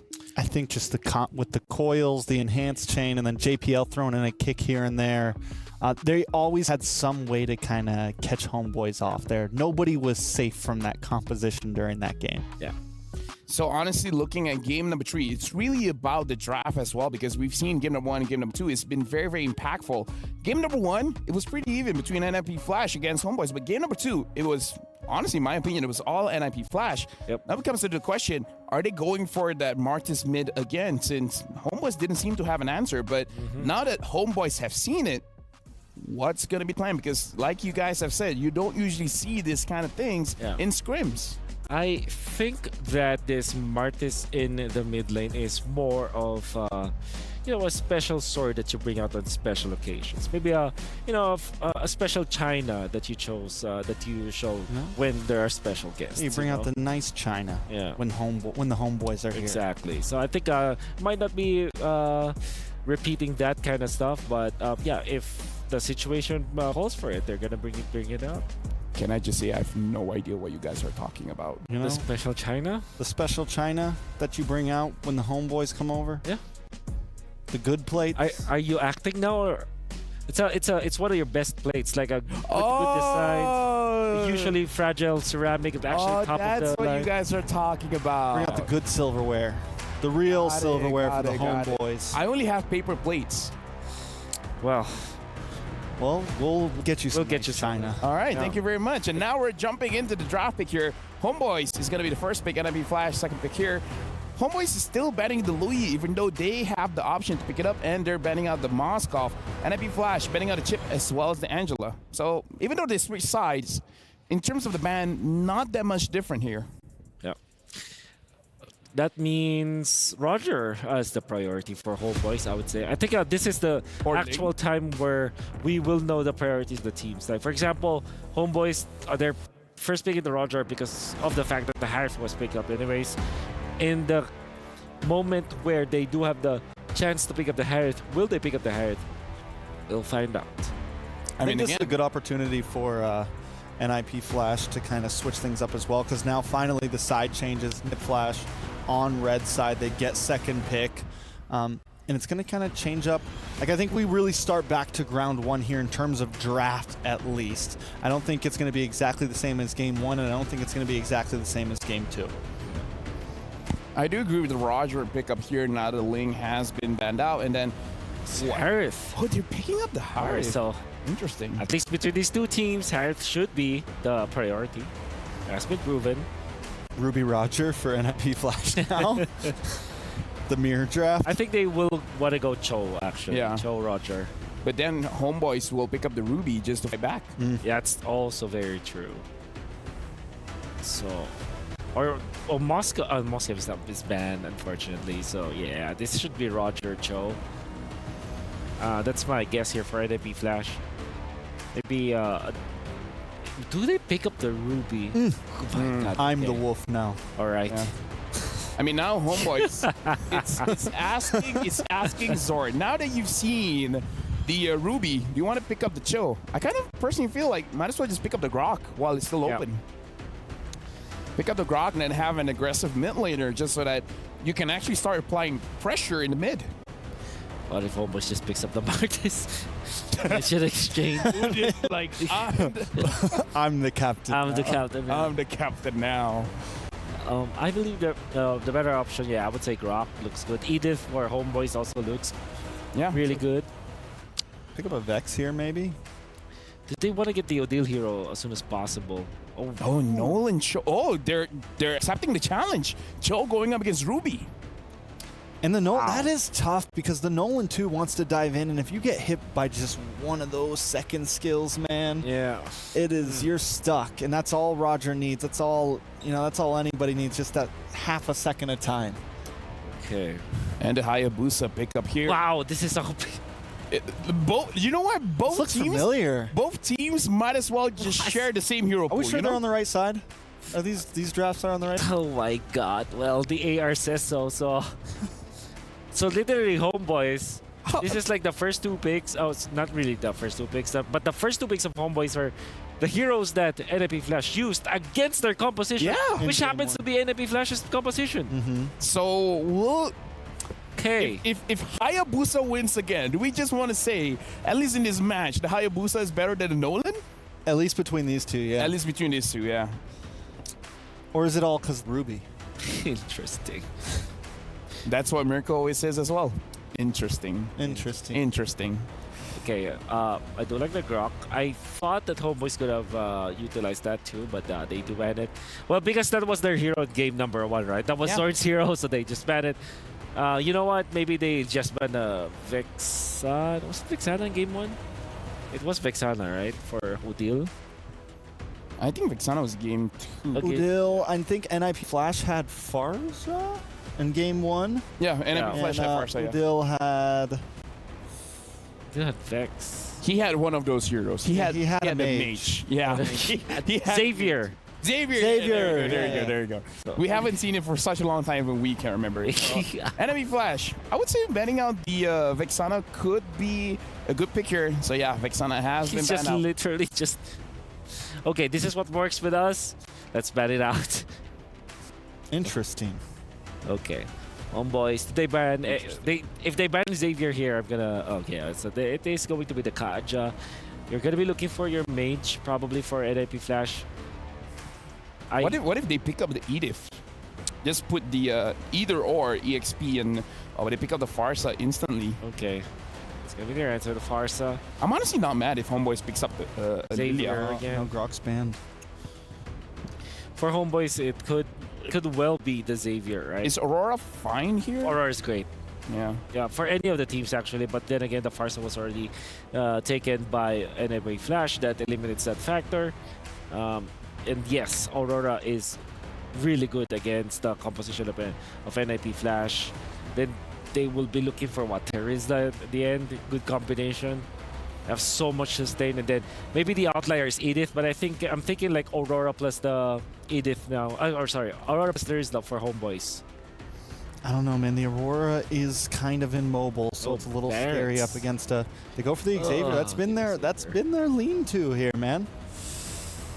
Maybe they just like the Xavier Farsa matchup. Do you want to go Lolita now if you're NIP Flash? Okay versus the Harith. Great versus the Xavier. There's nothing more about the satisfying than Minotaur? sending back a Dawning Light. Yeah. Minotaur, or just put this Ruby in the room and then just put a, I don't know, a Yuzong in the EXP or something? Honestly, a Tiger looks really good for NIP Flash. It counters the Nolan in many ways. At the same time, Mino looks good. Ruby Roam, and then if that case, Yuzong makes a lot of sense. Just because it helps deal with the Cho, like you were talking about, LaFell, I think it could go. Yeah, the Tigreal. Yeah, they're gonna trigger here. Looks like the Ruby will be going to the EXP. So the question is, for the casters, I'm pretty sure you guys will think one of the draft is interesting. The question is, which one? With that being said, we're throwing it over to Nice and Mirko. Thanks so much, and yes, you know what? I'll go ahead and say it already. They're both interesting. How about you, Mirko? Interesting. I don't know. Looking like a close game, honestly, again, right? Just like in game number 1. Yeah. I don't think it'll be a stomp like game number 2. So I'm all in for it. This time, Hades on the Hayabusa. Love the flair of Hades on an Assassin. Last time back in MPL Indonesia, every time he picks Assassin, it always just feels so much faster than when he's on the utility picks. Yeah, I think a lot of people are rejoicing again, as this whole series so far has been, you know, its own form of an anime show between the junglers, swapping these jungle picks, swapping these assassin picks even, if you will. And, you know, when you're thinking about it, it does set the momentum, it does set the pace of the game. But it looks like we are ready to go ahead and jump into the Land of Dawn here for the next game. It's a 1-1 right now. Game number 3 ahead of us. We'll see which of these teams, either HomeBois or NIP Flash, will pull ahead in this best of 5. Once again, with everything on the line here, the amazing prize pool at MSC 2024, and also the keys that we've been seeing getting crushed for the past days now. Look at this already, early aggression on JPL. He might have to get out of there. One last hit is all he holds on. He needs, but JPL holds on to the flicker, holds on. He actually does pop the regen. So that's going to be a big resource in the early phase of the game if this poke continues. That's why I think every single time they go for the Xavier, they need something like a Grok, they need something like a Cho. They need a super fast clearer as a roamer to really make the Xavier work. Here's the question, man. How do we feel about the side lane of Barrett's? I mean, for the longest time, he was just in the jungle. He was part of the utility pool of heroes. Now he's in the jungle against the Ruby. For me, wait, Quad Shadow in on Zorn, forced the flicker out. Hades looking for the play, Mystic Field catches him. Now the Shunpo as well. Zorn gonna be caught with the first blood. Hades will have no more Quad Shadows to escape, and that's a trade. The jungler, Chibi, getting the kill over to Hades. Okay, Chibi gets the early kill in terms of these jungles here, but of course Hades got one as well. So, you know, pretty relatively even, but good response there. And I'm actually surprised that Zorn's still able, even as low as he was. Okay, wings by wings. Gonna keep Curtizi okay. But again, I think this is really, just like we watched JPL in the previous game, you know, you're gonna have to really keep an eye on Zorn. Where is he initiating from? You know, where is he poking from? Where does he get the Way of Dragons off? I mean, look at how oppressive the Xavier is in lane. Even without the Cho is nowhere near the mid lane. Up top already, Mystic Field, Zorn able to get the 2-man knockup. The Shadow Kill comes through as well. Now Retribution, it's Hades who steals it from across the wall as a further airstrike takes him low. Diablo in the chase, up against Sofa, brings him back, but he got the dash earlier. Diablo unable to get the kill even with the last shot. And now Chibi is waiting for a play, an assassination attempt, but unable to find the right angle. But to answer your question, Barrett's in the side lane. Barrett's in the side lane. I actually like the Barrett's in the side lane. Do you? Yeah. Well, you know, with this fight brought to us by STC, the replay here, you know, for the most part, it was a good exchange, and the Barrett survives. You know, luckily he's able to get that little bit of a dash and escape death. And I think that's the thing I want to know for the Barretts in the side lane, because we just don't see them too often, you know, in the current meta things. But we know that the Daytona's Welcome with the Flicker can actually be a pretty good playmaker. And I think what we're seeing a lot of this exchange now is also the fact that Xavier with the Mystic Field paired up with the fact that, okay, when you lock someone down, of course you have Dawning Light, but it also sets things really well for Chibi to utilize a pick-off with the Fracture or just the burst potential. There's That's Daytona's why I like Welcome. him. Daytona's Welcome sets up for the Fracture, but Diablo able to get the Don't Run Wolf King. Now Chibi on the chase, one last hit, and he is able to find Diablo under the turret. You're so good at catching people. Yeah, you know, and that's the power of the lineup too. And I like, that's the thing. How many ultimates are actually available in the game that have this like global presence? Xavier is still, I would say, probably one of the best. I know you can argue like, oh, Spear of Destruction, and then you have not as Dawning instant. Light, but it's not as instant. And the threat there, Zorn goes in, checks things out. Mystic Field not going to land either. If that would have landed, then they probably would have fallen up. Chibi's still waiting patiently for Kurt. With the Fracture, now the taking Lethal Ignition. One last take, he finds it. 3-0 Chibi on a killing spree. He popped the regen. It wasn't enough. No, it wasn't. Oh, that is why you have these power plays with the assassin picks, and why Nolan. It's crazy that it's such a good performance in this series because teams have struggled to make it work, and now Turtle for the taking. I don't think NIP Flash can do anything about it, and they're going to be zoned out, of course, from even showing up from this. Information was just given by Diablo, but with that, you know, nothing too crazy in terms of lead. Oh, Implosion. Straight into the shove, back into the Feather Airstrike, and Hades will be able to take a kill there. He also has a Sky Piercer, so the stacks now racking up, but we can see this replay again. Ooh, that Lethal Ignition. Tries, yeah. It tries as best as you can. You're not going to be able to escape that burst, especially early on. And all Chibi has is a Hunter Strike. You know, that's all that's online right now. Of course, the Sky Piercer was locked in early on for Hades. Hasn't even finished the level 2 boots yet. We'll go ahead and continue on building up that Hayabusa. But Zorn, this time with the JPO, the way of the Dragon, straight into the damage. Dawning Light to catch him from outer range now. A chase down on the curtains. He opens the Feathered Airstrike. Oh! A good juke from Hades, but he gets caught in the Mystic Field. Actually is able to walk away. Good dodge from the Daytona's Welcome. yeah, good way to escape that. But again, if you're NIP Flash, how do you play around the fact that, yes, you can use Hades to find those pickoffs yourself, but you're playing sort of the tune to HomeBois right now, I would say this early on, because of the Cho, like they talked about on the panelist segment. You know, he's just in a situation now where some people are like, man, the changes that happened for the Cho pick might affect him too negatively, but so far throughout the MSC, he's been doing really great. He has been, man. I think all the Chos really have been popping off in MSC, but JPO seems like he's planning for something. Sapat does have the Daytona's Welcome, and that's why also, this is another reason why I like the Barats, right? Because you're good at catching people, you're good at setting up for ganks, but also you're really good at disengaging too. Whenever someone wants to go in, whether it be Diablo, JPL, pop the Daytona's Welcome. You get the anti-CC, you deny the enemy team of a pick. Yeah, pretty strong utility that it brings to the composition. And that's why, you know, we just haven't seen it too often, and that's why I like to see teams like this play HomeBois and NIP Flash, where they bring this dynamic to their compositions, and they make it work so far. Next Turtle up for the taking, though. It's just going to be started up by HomeBois so quickly. I don't think NIP Flash can do anything. That's just deleted off the map so fast. And this is really the tempo that we've been talking about all up to this point now on day 2 of the knockouts, man, is the tempo that's set up by the teams here. It really just depends on who gets that going first. Again, Implosion. Good shove into the Implosion, but Net's able to purify out of it. Feather Airstrike dealing with him. Zorn going to be taken down as JPO gets traded in, but now Hades back and forth with the Quad Shadow. Udil doing so much damage, so much poke. Onto the back to Dawning Light too. They're all so low, but the missiles doesn't find its mark. Unable to bring anyone back, but HomeBois are happy just with the poke alone. They got a tier 1. Just with the poke, and that was also a Wishing Lantern now picked up. And, you know, this works so well with the Xavier. I think this is why a lot of people like to go ahead pick Xavier, is the fact that Wishing Lantern, it's so easy to proc that. Oh. Shadow kill onto the assassin. Good move by Chibi. Bringing him into the minion wave. Zorn, Way the Dragon, bringing Diablo back into the Mystic Field. 2 members caught under the Mystic Field. Diablo panicking, popped in. I'm offended, now flickering out. Zorn looking for the chase down to flicker forward at the Jikundo to knock him out in the back as Curtizi gets caught. Wishing Lantern and the big chomp. Trex would say nom nom nom as he continues stomping on the ground on Hades and JPL, forcing an implosion. Vanix caught in the Mystic Field. They can't go for any trades. And Zorn ends it all with the TP! Udil from downtown finding a dawning light.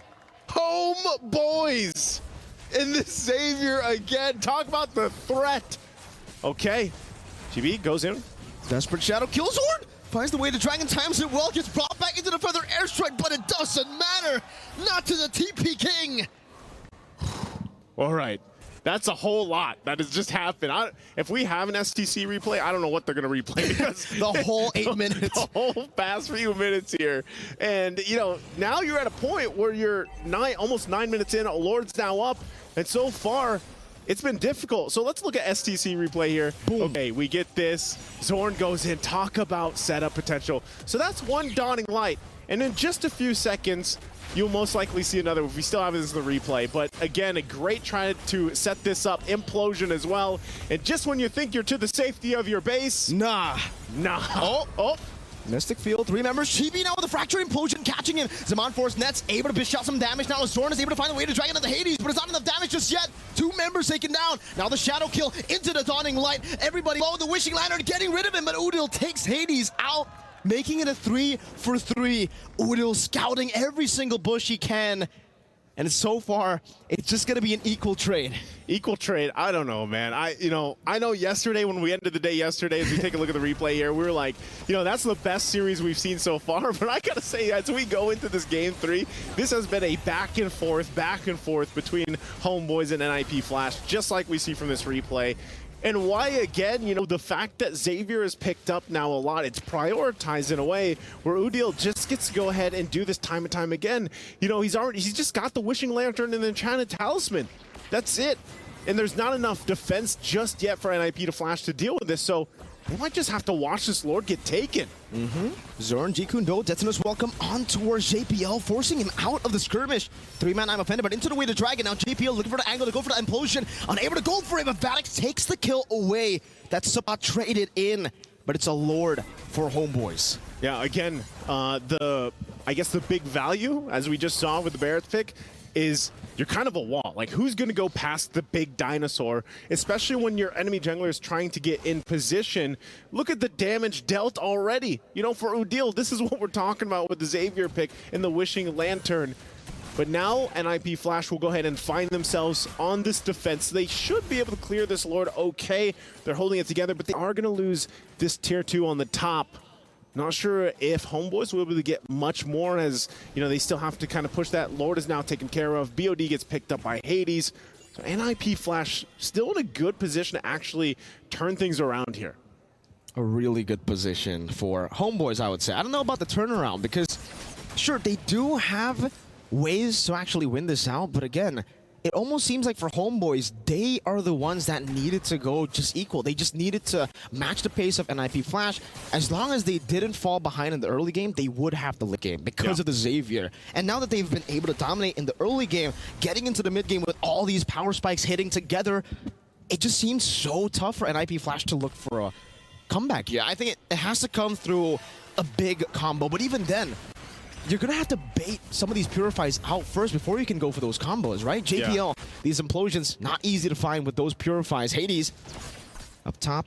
Zorn's looking for a flickers forward way to try and lock him down straight into Chibi's Fracture. Well played to Zorn. He knew not to give Hades a chance to outplay. Just flickered forward, kicked him in the face. I guess it's just like Hades, like, I got to push where I can. I got to try to get something for the team here because, yeah, if they want to turn things around, it almost comes at the cost of HomeBois making a huge mistake, making a blunder at this point. Because if you're looking at it, Nets is 3-0-4. Udil has not died either. So those are the 2 main sources of these the burst damage that can come through. And then, of course, you have Chibi on the Nolan. But 2 Purifies you got to work through from HomeBois here. So for NIP Flash, I'm looking at how can they lock this in? How can they hopefully claw back into the game? And that might be part of it. Vanix does get him a Malefic Roar. He's got a good damage. But honestly, it's just, I feel like it's more so Diablo and JPL's job. They have to be able to somehow, it's probably going to come to a base defense, you know, where they're at the base defense. Next Lord's eventually going to get taken here by HomeBois, and we're going to just kind of predict the future a little bit here. NIP Flash will have to go in for a defense. It'll be up to JPL to get a great implosion off. They might try to get into the zone here with a conceal play or something, but ultimately, I just feel like the firepower just isn't there yet for NIP Flash. And it might be better off if they're trying to do this from a defense stance in the base. For NIP, it's really all about slowing the game down. But even then, if you slow the game down, these dawning lights will come crashing down on you. Hades still has the regen, so he's able to deal with that burst. But remember, as we close into the later stage of the game, Udil's just going to have an 11-second cooldown on this dawning light. He learned the hard way in the match against Liquid Echo that, you know, you can really abuse the Xavier come the 13th minute, come your item power spikes. Yeah, I feel like it's very close to that, as you can already see. Forced to go in with I'm Offended on the spot, able to find a dancer's welcome, but he gets bursted down with the feather airstrike. There's Vanix, gets caught alone inside of the Zaman Force. Oh, Zorn. Zorn's on the hunt here. He already used the conceal. I'm not sure if they were able to actually see him there. Okay, they know. They've got eyes on him. But they're down at Vanix. Oh, he Light baited gonna be dropped again. Yeah, get the flicker out. Zorn's still holding on to his and the way of the dragon here. They might be trying to force something from NIP Flash, force a response. There you go. That's the I'm Offended catching Zorn. Still with the Shumpo, still has the way the dragon finds it on Cortese, but he's able to purify out to safety. JPL, no flicker to play with. Chibi going to be able to lock him down. Diablo, whoa! Gets his HP bar absolutely deleted. The shadow kill from Hades as he's able to get out as well. But the dawning light there almost caught him. It still will be HomeBois with a way better trade there. It's 2 for 1, only losing Zorn now with the Enhanced Lord. Yep, big trades there in favor of HomeBois. Winter Crown also being picked up here by Sapat. You can get ready for a forced initiation. He's pretty much nearly fully tanked up now that Winter's Crown is available to him. And really his only job is just to go in, get a Daytona's welcome off if he has to. But they should be full force for NIP Flash on this defense. They'll try to hold on to what they can. Base turrets all still available. Of course, no shields to work with. Dawning Light is going to be on a very low cooldown. Lord charges in. A couple hits away here. NIP Flash will have to have a defense of a lifetime against this power spike already showing from HomeBois. Lord Steel, Dawning Light once again, just keeping them at the base nearly. They're waiting for that next wave to push in here. Bottom isn't there just yet. Zorn though. The conceal together with Chibi. JPL going to be caught on the smart missiles. Wait, the dragon to bring him back into the fracture, and Implosion catches the Nolan. And now the shove back. Chibi going to be taken down as well as Zorn. Hades still able to escape. Vanix very low. One Dawning Light might be able to snipe them down, but it's not up just yet. HomeBois, though, they were able to find a base turret. Cortese, you know he's thinking about it. He's thinking about when the Dawning Light will come in, when he'll have the sidestep, but it's not up just yet. Udil cannot utilize it. Oh, hold on. Nets is here. He's going to fight Diablo. He has the Zaman Force, and he forces Diablo out, but I think the bait has already been done by NIP Flash, bringing Nets all the way there. Hades going to be very low, forced to go out with a quad shadow. That's a pull back with the I'm Offended that did not connect, but they don't even need it to connect. Vanix deals enough damage. As long as the Herod doesn't have Zaman Force, it's an easy kill. Yeah, that's at the point, you know, when you're on this side for Nets, you just type takes 5. You know, at that point, because, yeah, I don't know. The way I look at it for NIP Flash, that was a pretty good defense given how far behind they were. Good. You know, they managed to hold on to the one turret in the bottom side. They punished HomeBois for that forced initiation, and it's bought themselves enough time because really when you're looking at it, now that they're locking in, you know, 3rd, 4th items here, and even for Hades, he's fully locked in. They just got to get some turrets, man. That finally the tier 2 on the top goes down. This one in the mid lane should go down shortly as they push this wave in. They're going to pull him. Winter Crown by Sapat, caught on the bad spot. JPL able to shove him back. Zorn looking for the flank. Hades do the same onto Udil. Great assassination from Hades. As now HomeBois are on the back foot. 2 members taken out by the crazy angles of NIP Flash. Now Hades again with the quad shadow, but this time just trying to zone Chibi away from the jungle. Don't tell me HomeBois is going to let this slip through their fingers. Again, they were so far ahead just minutes ago. And now that we're reaching this point, 17 minutes in, Lord's going to come up here. They're down 2 members for another 10 seconds. Chibi might try to get the information he needs, might try to pull something, a miracle off. But I think they can only just watch. Oh. Shadow kill! Hades with a solo kill! The assassin assassinates the assassin! NIP Flash are truly ninjas in pajamas here as they continue on towards the Lord. 70 minutes, Dawning Light! If Hades used the Retribution earlier, that would have been crazy. The Wishing Lantern almost forcing Hades to go for some crazy maneuvers there, but he's able to survive, able to retry, and now we have the game fully turned around. Oh, I'm not going to say it, but earlier I was like, let's predict the future, you know? NIP Flash was able to defend successfully their base, and now they've turned things in their favor. They have a Lord on the top side marching in. It's relatively pretty much even in terms of economy. And for NIP Flash right now, they are just outplaying and outmaneuvering HomeBois here. So fully locked in for Hades. Divine Glaive finally gets picked up by Udil. He's going to need that for these Dawning Lights to clear some of these waves and help with this defense right now. Hades could possibly put enough pressure himself alone into the base even before they push into these turrets. Conceal going to be used. Chibi wants revenge. I don't think he's going to find it. Zorn will go ahead and force them out. Vanix is also half health. He's got to back off. Picks up a Hosclaws to heal back up. They're all waiting. They're managing these waves to push them in at the same time. Lord will now make its way top and get the charge in. HomeBois on the defense here.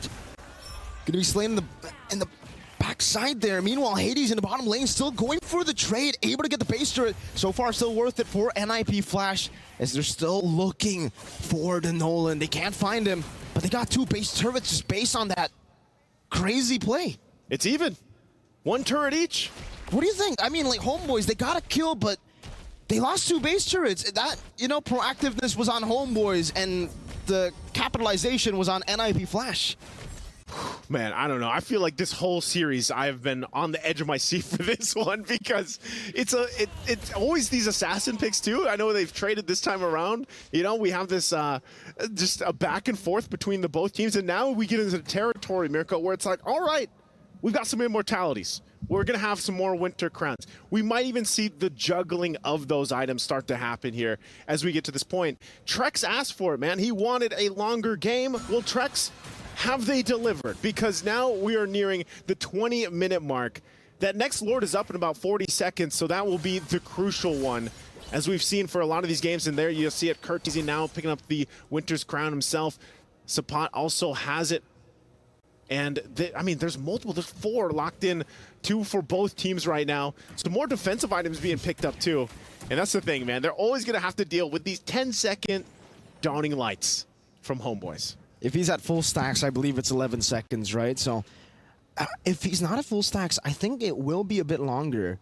We'll see how HomeBois utilize this because the last few minutes, it does feel like, especially after NIP Flash, you know, got those base turrets down, Udil's been a bit more safe when it comes down to using the Dawning Light because one thing that the Dawning Light does is, all right, obviously deal damage. The other thing is it reveals where you are technically. Yeah. So for Hades, he's been able to utilize that to scout wherever Udil is. When you spam those Dawning Lights, it gives Hades information, and we saw that one time that Hades was able to get that. It was Udil slain. Nothing you could do about it. Now he does have a winter crown, so he should be able to say something about it, but still not much if no one is there to follow him up or to help him.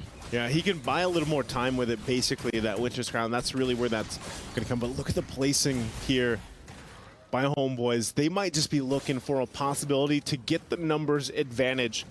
And that's something that both teams have to worry about, honestly, as they go ahead. Neither team wants to commit to the Lord because of just what's possible. Conceal going to be used. Wait, the Dragon 2, Chibi able to steal it away. Now Zorn all the way in the front. Caught Lycan pounce though from Vanix. Sapat trying to go for the pickoff, but able to do so. Now JPL pops it in implosion. That's good. That's welcome to lock him down. Diablo going to be taken down as Chibi locks him. Double kill for HomeBois. 2 members down for NIP Flash. When I'm looking at that, I feel like, oh, hold on. Hades might put enough pressure. They know the Lord hurts. They could possibly stall this out a little bit longer, but they're also at a huge risk here if they go for it. I think they're going to be too late. Way too late. Oh, Mystic Field catching Vanix. Zorn with the chase number. The Dawning Light will be the last resource that HomeBois spend here around the Lord. It's an evolved Lord in the 22nd minute of the game. They have 2 base turrets down, but they'll be able to actually manage the 3-lane push into NIP Flash's base. Now this is where the difficult decision comes. Do we do a full force defense? Do we possibly go for a side push? Can we actually put pressure utilizing the Hades on this Hayabusa, or do we get ready for a full 5-man defense because of what's coming here? This Lord is going to take some time to deal with as they hold on to that bottom base turret. But this is one beefy Lord as it approaches the base. They got to watch out for Zorn as well. Only multiple immortalities. Zorn going to go in on the front side. Look at Vanix losing almost all of his HP. Diablo with the I'm Offended, unable to catch it. Zorn with the win, the Dragon Gawkin. Hades down. That's still doing some damage. Chibi getting rid of Vanix now with a double kill. Looking for more. It is going to be HomeBois winning out in the skirmish despite Hades locking a few of their members down. The base is wide open. Sipot flickers back to stomp on it as they secure match point. Again, a great game of back and forth between HomeBois and NIP Flash, but HomeBois will ultimately come out on top of it. And man, I hope we continue to see these Battle of the Assassins because man, is it exciting. It was a great attempt at a defense throughout the game, but ultimately by that time, past that 20-minute mark, man, it was be tough to be able to withstand that. And also with Curtiz being taken out in an instant, like 1 or 2 seconds, he was blown up. Zorn shows again this choke pick, the strength of it. And just the lineup that we got to see here really utilized from HomeBois to answer what NIP Flash had. I don't know, man. Ultimately, I almost thought it would have gone either way for this one. Definitely. I mean, the fact that NIP Flash had such a massive advantage in towards the later stage of the game, I thought they got it. Well, let's see what the panelists have to say about this one because it was an exciting one. Boys, take it away. It's definitely exciting because we got to talk about this. 11th of July is the date where we see the assassin matchups between Chibi as well as Hades. Both incredible junglers being extremely impactful in every single game that they're in. Definitely, the showdown that we're seeing right now is long time coming, I would say. And not only that, everybody was also stepping up. I think Zorn versus JPL is gonna come through. Unfortunately, in game number 3, Zorn proves to be the better roamer this time.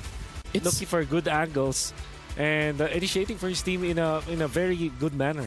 I would say this is now about man-to-man. Like, Chibi wants to take down Hades, Curtiz wants to take down Udil, and JPL wants to take down Zorn. Like, now we're seeing man-to-man defense for both teams. Yeah, I mean, definitely back and forth, but NIP Flash, hang on. They almost take this game completely, but it is definitely getting personal. And personally, I would love to see this go to a full game 5, but at this point, it is match point for the HomeBois. And you can hear them in the crowd right now. They got some support out there. Oh yeah, most definitely. And let's talk about this game as well, where honestly HomeBois made such a crucial mistake. The NIP Flash could have possibly won this game off of that, I would even say, choke. Definitely. And I think if you're looking at how HomeBois approach it, it's almost like a box, but it's not an actual box because, again, this is Assassins. But they're utilizing Sepat in this case as well as Sword to kind of initiate for that one. They're delivering everything to Nets. And then eventually just Chibi, you know, Chibi, do what you wanted to do. It's like they're unleashing Chibi at the same time they performing a mini box where they only have 4 people there. Can I say as well, historically, this is amazing because for Singapore and Malaysia, we used to be one region. It used to be MPL, right. MYSG. Now that we've broken up, we're actually starting to see how equal both teams really are going up against each other. And I don't know, personally for me, this is an exciting matchup. This is, like we talked about yesterday as being one of the best matches that we saw in the knockout stage, in MSC in general. This is starting to make a case for itself. I think right now, Chibi, one of the questions we had last time was Hayabusa or the Noland. I think right now it just feels like Chibi. Oh, yeah. It's just Just chibi, chibi, man. And yeah. even towards the end game, at first he was kind of coming in straight on, and he knew he had to adapt, and we saw him adapt. He started coming from those angles. He started to be more patient in the bushes, able to find Curtizi, able to keep Curtizi kind of at bay, because after it was, I think, one of the last Lord pushes, Curtizi gets caught off, taken out, and from there you could tell he was a bit more passive in the way he wanted to move around the map. Yeah, as Miracle would say, chibbity skibbity slaps. Can I just say as well, the reactions coming in from Chibi, this is very different. Usually he would be very loud, I would say. But honestly, looking at the reactions in the game, he looks pretty chill. Yeah. When I say chill, I think the better word for it is that he's hyper focused. Like he's taking this game super seriously. That he's not playing around. It's not like yo, baliwe, and then nothing like that. It's 200K on the line, man. 200K, 200K USD on the line. So you gotta stay really laser focused. After getting that 200K, do what you want. Exactly. Exactly. Yeah. Yeah, but I want to write on what Trek said just now. Like, we're looking at the jungler matchup here. Looks like the heroes, I feel like, has big impact. We did see Hades win a 1v1 going up against Chibi. Yeah. But again, looking at both junglers, Chibi is winning for now. And now we got to look at our Sony MVP of this game. It looks like the MVP is going to show here. It's going to be Udil dealing the most amount of damage just now. Interesting. Over 100k damage, if I'm not mistaken. There was a time where they were actually winning because Udil was just sniping everyone with the Dawning Light, and not only that, the pokes that he was able to get. And every time that Hades wants to come in, obviously there were times that Hades eventually gets the kill, but in the early stages, mid stages, and the latter portions, you can see his skill 1 and 2 combo wherein you actually get the stun with the Mystic Field. That is actually a threat on the assassins, and this is where he gets the snipe all the way. Oh, this one. Hold on. Okay. Oh, like you would think you're safe, walking, Vanix running, and then in comes the snipe. Bam. You're never safe from Toby Rama. Never safe from Toby Rama. He always gets you. That's right. I mean, his contact rate on that too is just insane. From all the way across the map. I know it's a quick skill, but still to continuously hit those back to back to back. There's just some game sense in that. Something about HomeBois, man. This time they're, oh my goodness, 24 KDA. Wow. 24 KDA. Super Marco. Yo. Yo. 96% kill participation. Yo, Udo, you know what? We're talking about the last spicy Kage. Toby Rama, Toby Rama. Toby Rama Udil. Toby Rama Udil. The new moniker. Oh, man. Toby Rama Udil is just... yeah, like I said, he's a bully, I would say. Even in the laning stage, even outside everywhere, honestly.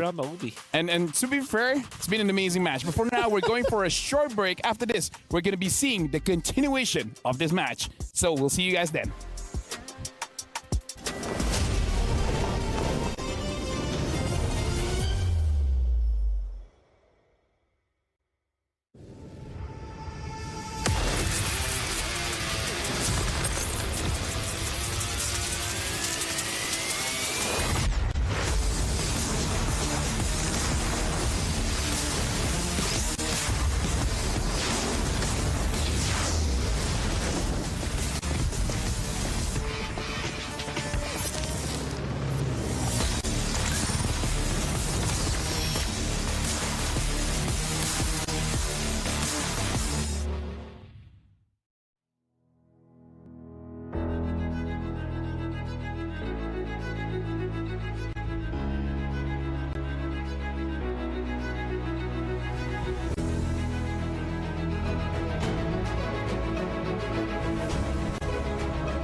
former pro player and also champion of MSC back in 2019, now here again for 2024. We are joined by Anti-Mage. How you doing?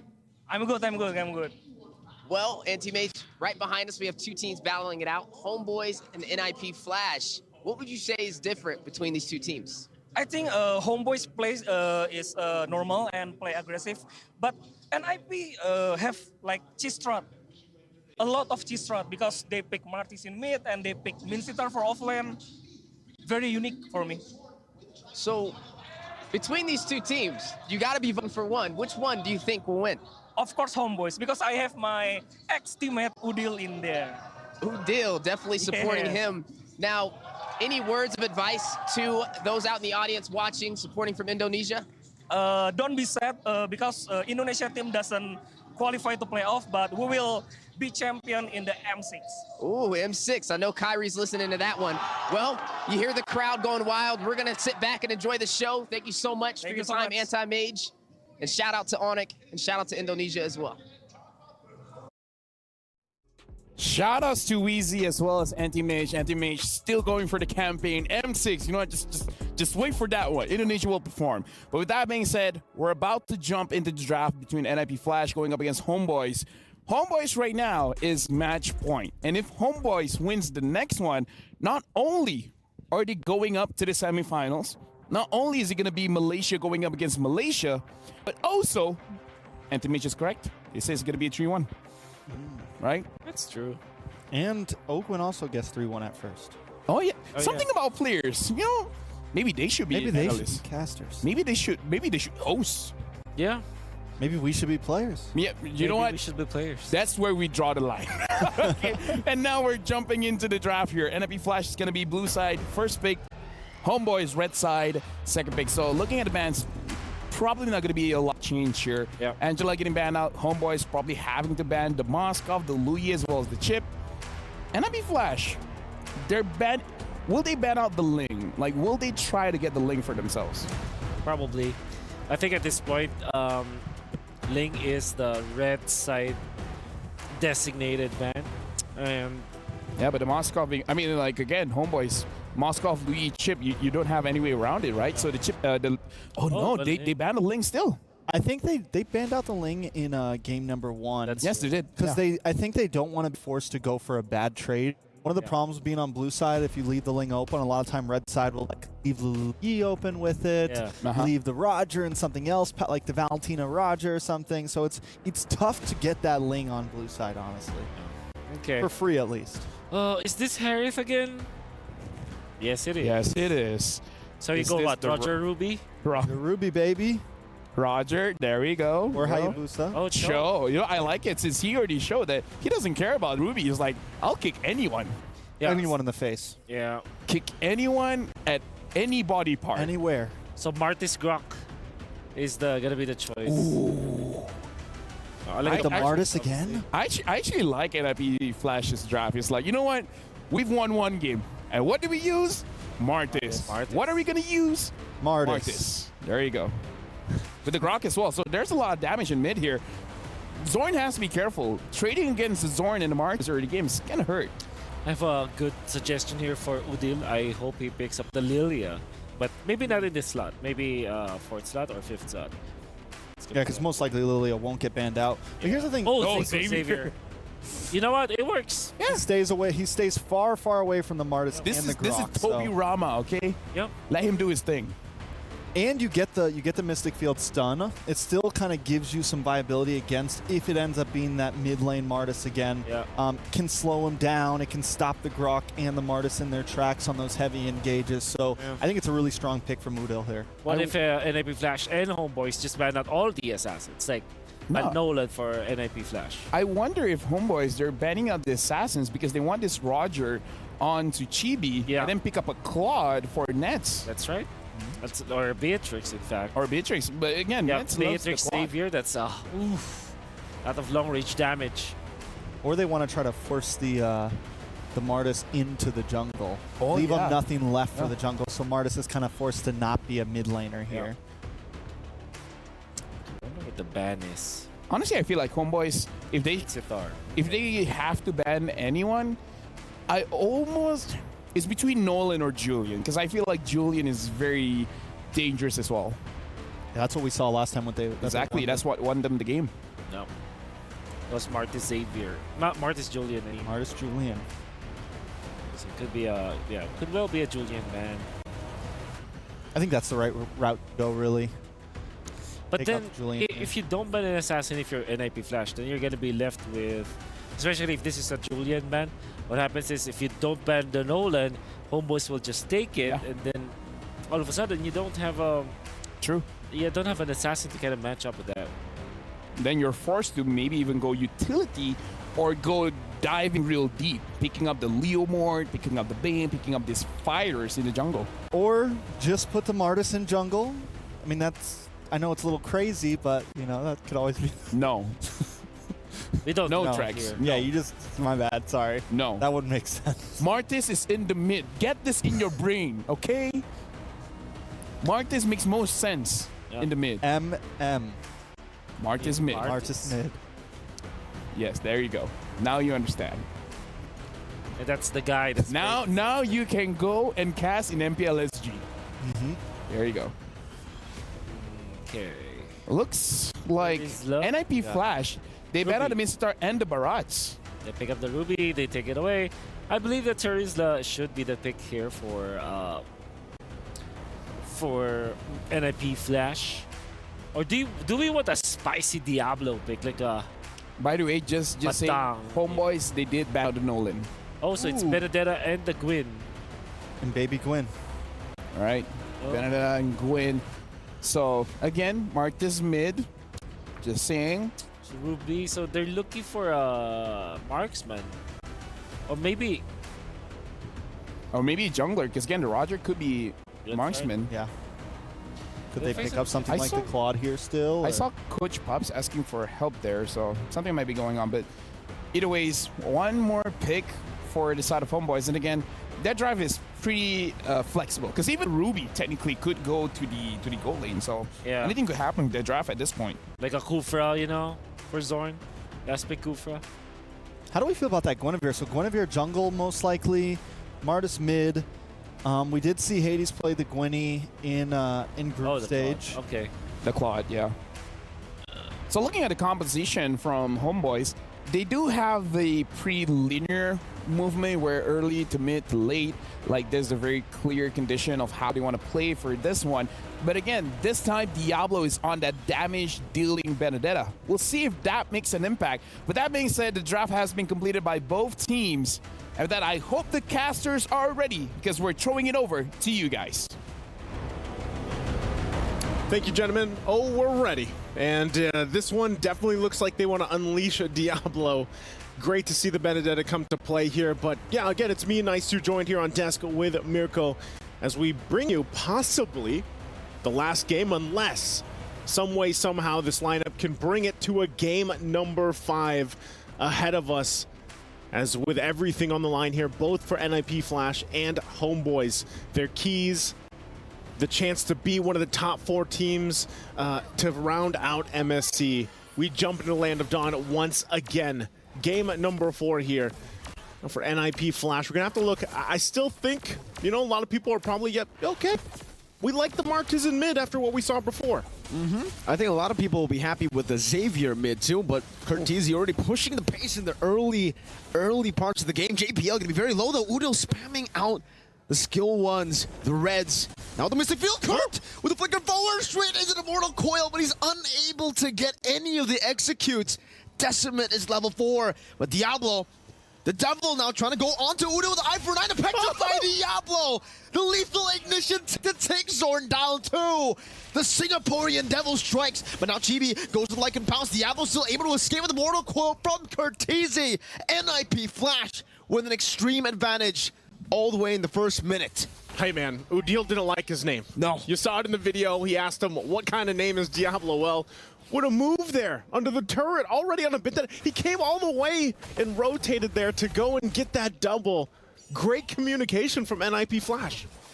Devilish moves from Diablo. That was Really, really good. And, you know, the analysts already spoke about it. Now Kurt gonna be caught in the Mystic Field. Chibi won't go for the overcommitment here under the turret, but what they back talk again, about?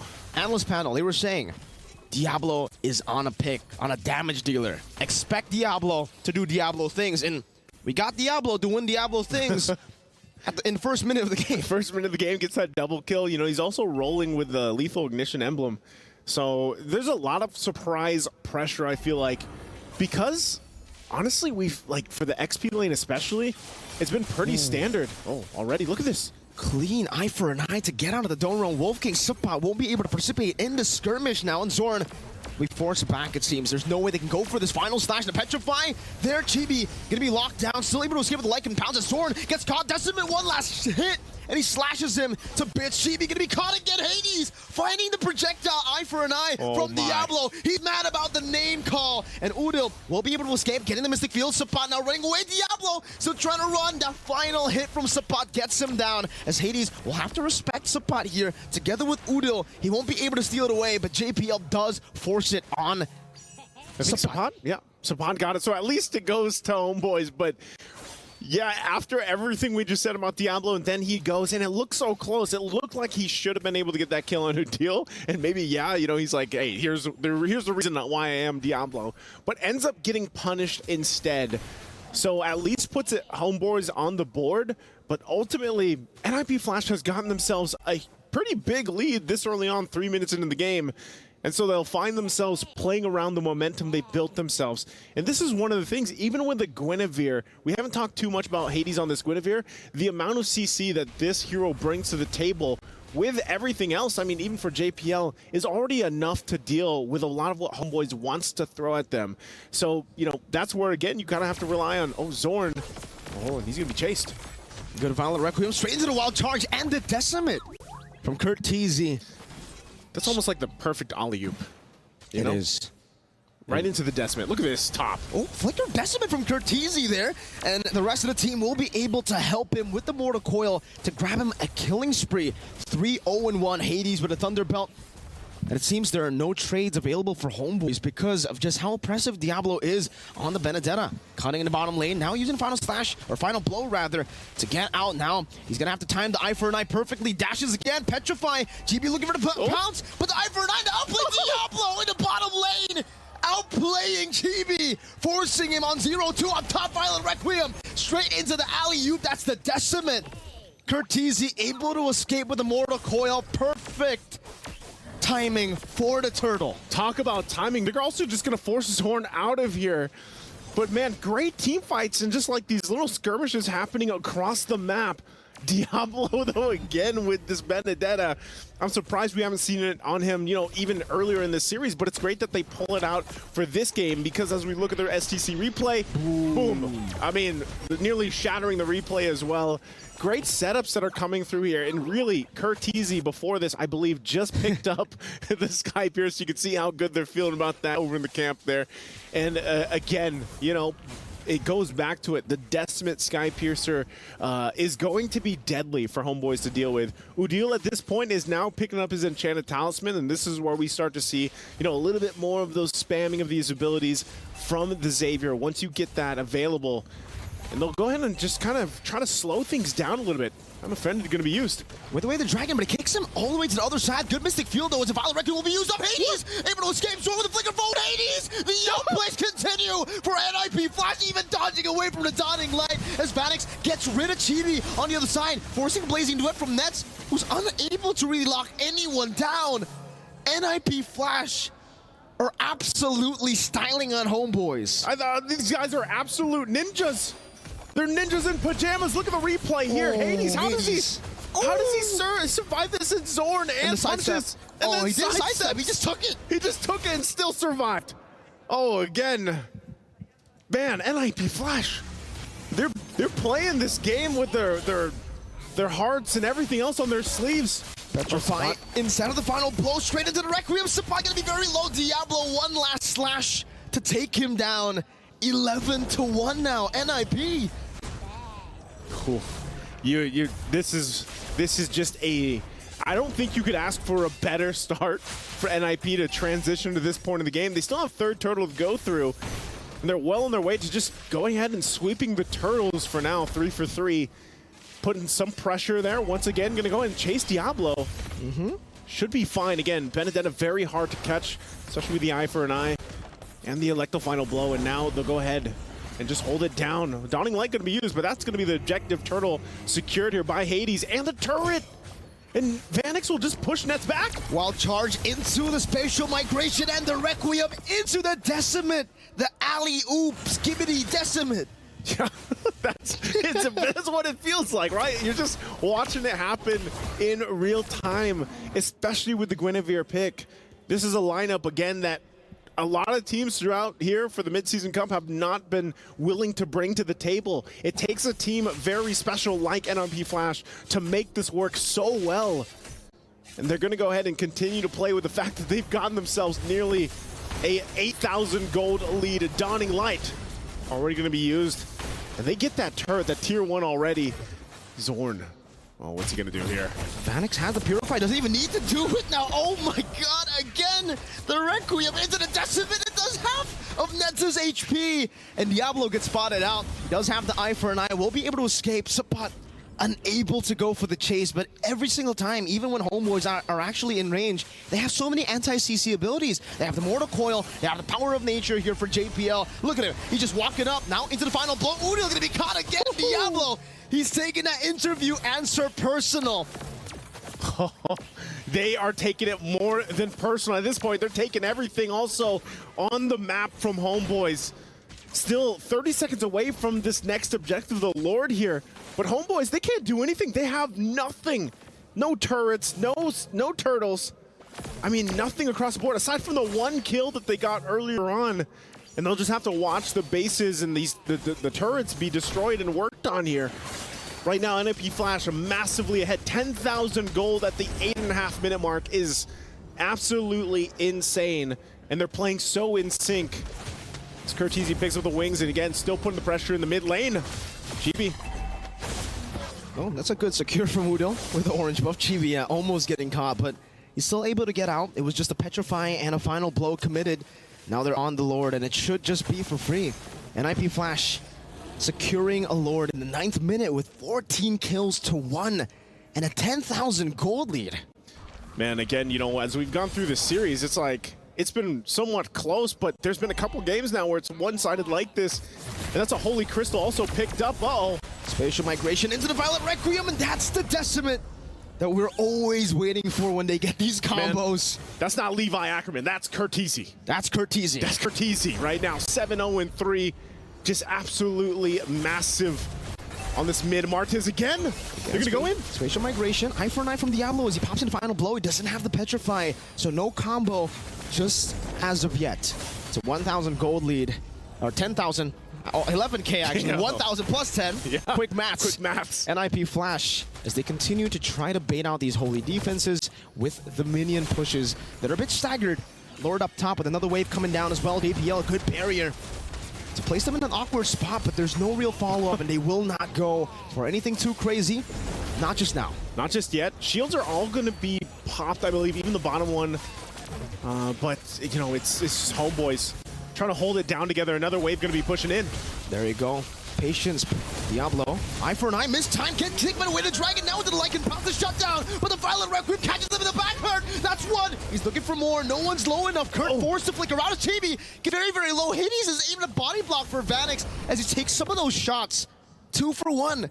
It's still good for NIP Flash. It's still good, but again, HomeBois able to just hold that together. If this was a different situation in terms of items, they probably could have gotten a couple more kills off that. But at least for HomeBois, they hold on to both, or actually all base turrets. And, you know, if it wasn't a 10,000 gold difference, if they had some more items locked in, that could have gone way different for them, dude. They have to catch up. I mean, look at the XP lane difference already in terms of gold. Even the mid lane, your Xavier is, what, 2.5-ish thousand gold behind what Curtizi has been snowballing on for the Martiz. And that's where, again, you have to look at this fact. I mean, look at the damage difference. Absolutely massive here. And even with this, even with the fact that he is down in gold, the fact that he can pump out the damage, that's all because of the Dawning Light. You know, you're hitting multiple members. So for NIP Flash, they've done a phenomenal job at getting to this point, but they have to not let this game get to that 18 to 20 minute mark because it can get a little bit spicy, as they like to say on the panelist stand there. Key defensive items also being picked up. Winter's Crown, Athena's Shield also locked in. So they're going to need that because after what they felt from the previous push in the base. Yeah, it's still going to be very, very hard, by the way, for NIP Flash to actually take this game and, you know, end it. Without the Lord, at least, you know, because HomeBois have a lot of wave clear here with the Xavier, Zorn, and Chibi, though. They're going to be caught a spatial migration into the Requiem. This time, no Decimate. It's just enough damage with the Synchro Vision. Diablo baits a few of those resources, gets out with the final blow. Eye for an eye. Say goodbye to the Lord. It should be free to NIP Flash and HomeBois. They can only just look for the defense at this point. I'm trying to think, too, as this Lord is just going to get taken. Oh, hold on. Okay, they're just going to force... All right, they're going to force JP out of the jungle there. But, you know, really for all of this, Mirko, like, we haven't been able to see just yet Nets get to that point. Again, this is the thing with the Claude. You know you need a lot of time to build up, to get those 3-4 items locked in, and then you're hoping for a great, massive, blazing duet. And it might just be a little bit, you know, too early for him to be there. He's already, so he's got 3 items, actually. The problem is surviving even that initial burst that is going to come out from NIP Flash. Another Winter's Crown. Oh, they stopped Zorn. Oh, Zorn gets spotted out. This might be a 4-man fight all the way to the start. Now, final blow by Diablo. Zorn is running circles around him. Good maneuvers actually stopping the siege from happening from NIP Flash, a 5-man siege, but Diablo will be able to catch up on the Zorn, still able to use the G-Kundo. Meanwhile, up top, it's a base turret falling down. Diablo still on the chase. JPL gets a 3-man wall charge, but none of them use the Purify. Bottom lane, that's finally the solo kill happening. But I think, hey, all things considered, that was good. That was good for Zorn. Maybe not for long, though, as NIP Flash, they still have some of these resources to utilize up against HomeBois. Udo gonna be forced back. Curtisi finding the Decimate straight into the Winter Crown as Chibi will be forced back by Diablo. That's another Decimate used up. It's shut down now by Chibi as he is able to take him down, but it's 1 against 3. Vanix, Hades, and Diablo up against Chibi, who's gonna be locked down, knocked up, and taken out. Equalizer, send us to game number 5. 23-4. What a dominant game here. Exactly when they needed it for NIP Flash to bring it all to a best of 1, basically. 1 game, the deciding factor between the HomeBois and NIP Flash to go forward, to possibly give up their key in the hopes of getting to the grand final here for the mid-season cup at EWC. It's all on the line. It's all going to come down to that last game. But what an amazing series it's been so far. I know you guys over on the panelist stand have a lot to say about it, so let's go ahead and throw it over to them and see what they have to say. First thing that I have to say, something about Malaysian teams. We like to go all 5 games, but in this one, again, I gotta say, giving Diablo the damage dealer and Martis mid again, it's working out well for NIP Flash. This is also NIP Flash has taken over the game, taken over the draft now. They have their ideas when they're going up against this composition, and I think that a certain meta developed just between these 2 teams. So far, we have seen Hades with the Assassins, but then come game number 4, at match point for his enemies, he turns up with the Guinevere and is actually unstoppable in this game. Yeah, I mean, NIP Flash, we're at like round 11 right now. We've been going blow for blow, and right now they've just caught in their 2nd wind here. Yes, sir. Bringing it to game 5. And I mean, this composition, you look at it, somebody drafts this, you think this is insane, but NIP Flash is thriving off it. And it almost feels like just the fact that it's catching HomeBois off guard. The aggression is just too much to handle. Gentlemen, let's talk about the Martis. How do you guys feel about the Martis now? Said it's a special China for the HomeBois. It's got 100% win rate. At this point, what do you do with it? Like, is there a special pick, like a Terizla mid now, to fight against this Martis mid? Or do you take the China and put it in the cabinet? Yeah. You force ban them to, yeah, exactly. Because, dude, 23-4, actually, it's pretty brutal. Yep. It is. Like, I blinked at one moment and it was like 13-1. I'm like, wait, what happened? Oh. I believe that Diablo happened in this game. And interestingly, the double kill that he was able to get was off of actually Martis coming up from Curtisi. I think it's pretty obvious that HomeBois aren't used to playing against this Martis, especially the flicker Martis, because when you see a Martis, you almost automatically assume that there is a retribution, right? Yep. But then because of the flicker, you kind of overestimate your tankiness, and we saw that Curtisi was able to whittle them down so slowly. Then Diablo collects 2 kills with the lethal ignition. Already, you know that the XP lane is queued towards NIP Flash. Good news, bad news. Good news, Udil still dealt the most amount of damage. Yep. Bad news, it doesn't really translate to anything. Yeah, it does, but this is true. That's a fair statement. Did not translate to anything. 4 kills? Yeah. 4 kills. I mean, again, like we're talking about how the damage is utilized. Like, you're able to check the bushes, check around the maps just so that you can poke here and there to see where everyone really is, but it doesn't really translate a lot when it comes to the team fights, because we gotta talk about the team fights. The engagement coming in from Hades, engagement coming in from Diablo makes it so that HomeBois never seemed prepared for any kind of battle, because I feel like HomeBois, they're so used to when they have the Cho, they're the one in the driver's seat. So when they're not in that seat in particular, it's like, what do we do now? I guess the magic of the Martis is that it's a mid laner. I mean, the mid lane Martis is that it's not that susceptible to the Cho or any kind of initiation. True. Because if you go back to maybe Farsa, for example, or a Vexana, you're always like threatened to be jumped upon. And Martis, in a way, he kind of wants to be kicked into the. He wants to be kicked. He wants to be kicked. Right, ladies and gentlemen, you know, you heard it here first from our analyst. Martis wants to be kicked. Yeah, wants to be stumped by Cho. Okay, you know? let's relax here. Come on, dude. You know, he's gonna tank the damage. You know. Well, in the beginning, Martis did do an amazing job. We saw him in the laning phase, able to use Immortal Cores and literally take on 2 members. I mean, just bring them down. And it almost felt like they were winning in the first wave. And then in comes Martis, brings them both down to about 20%. They're both forced to go back practically. We just see the aggression coming from it. And like you said, Cho can't even kick him in the face because Immortal Corals comes and he's just nullified to all CC. Doesn't get knocked up. He just continues to put out damage. Same thing with what we thought the Mystic Field might be good for. He's able to just dance through it. Yeah, and there were even plays like Flicker, Decimate, which does not actually kill, technically speaking, will not instantly kill, right? But he's already dealing the damage, he's already doing his job. He doesn't need to continuously kill off people because he's got the Sky Piercer anyways, and then he can just get out, allow his teammates to collect the kills eventually. And we saw big reactions coming up from NIP Flash. Yeah, Lolzy was really feeling it. So now it comes to the question. So far, when it comes to the bans, HomeBois has been banning out the Moskov, the Louis, as well as the Chip.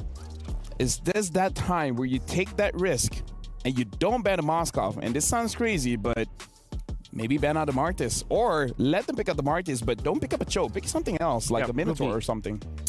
Ruby, for example, I think Sepat really plays that well, and it can be flexed in the roam as well as the X-Blade. And Fever, I think the instant stun from the Don't Run Wolf King, like that, might be okay versus the Martis if you play it correctly.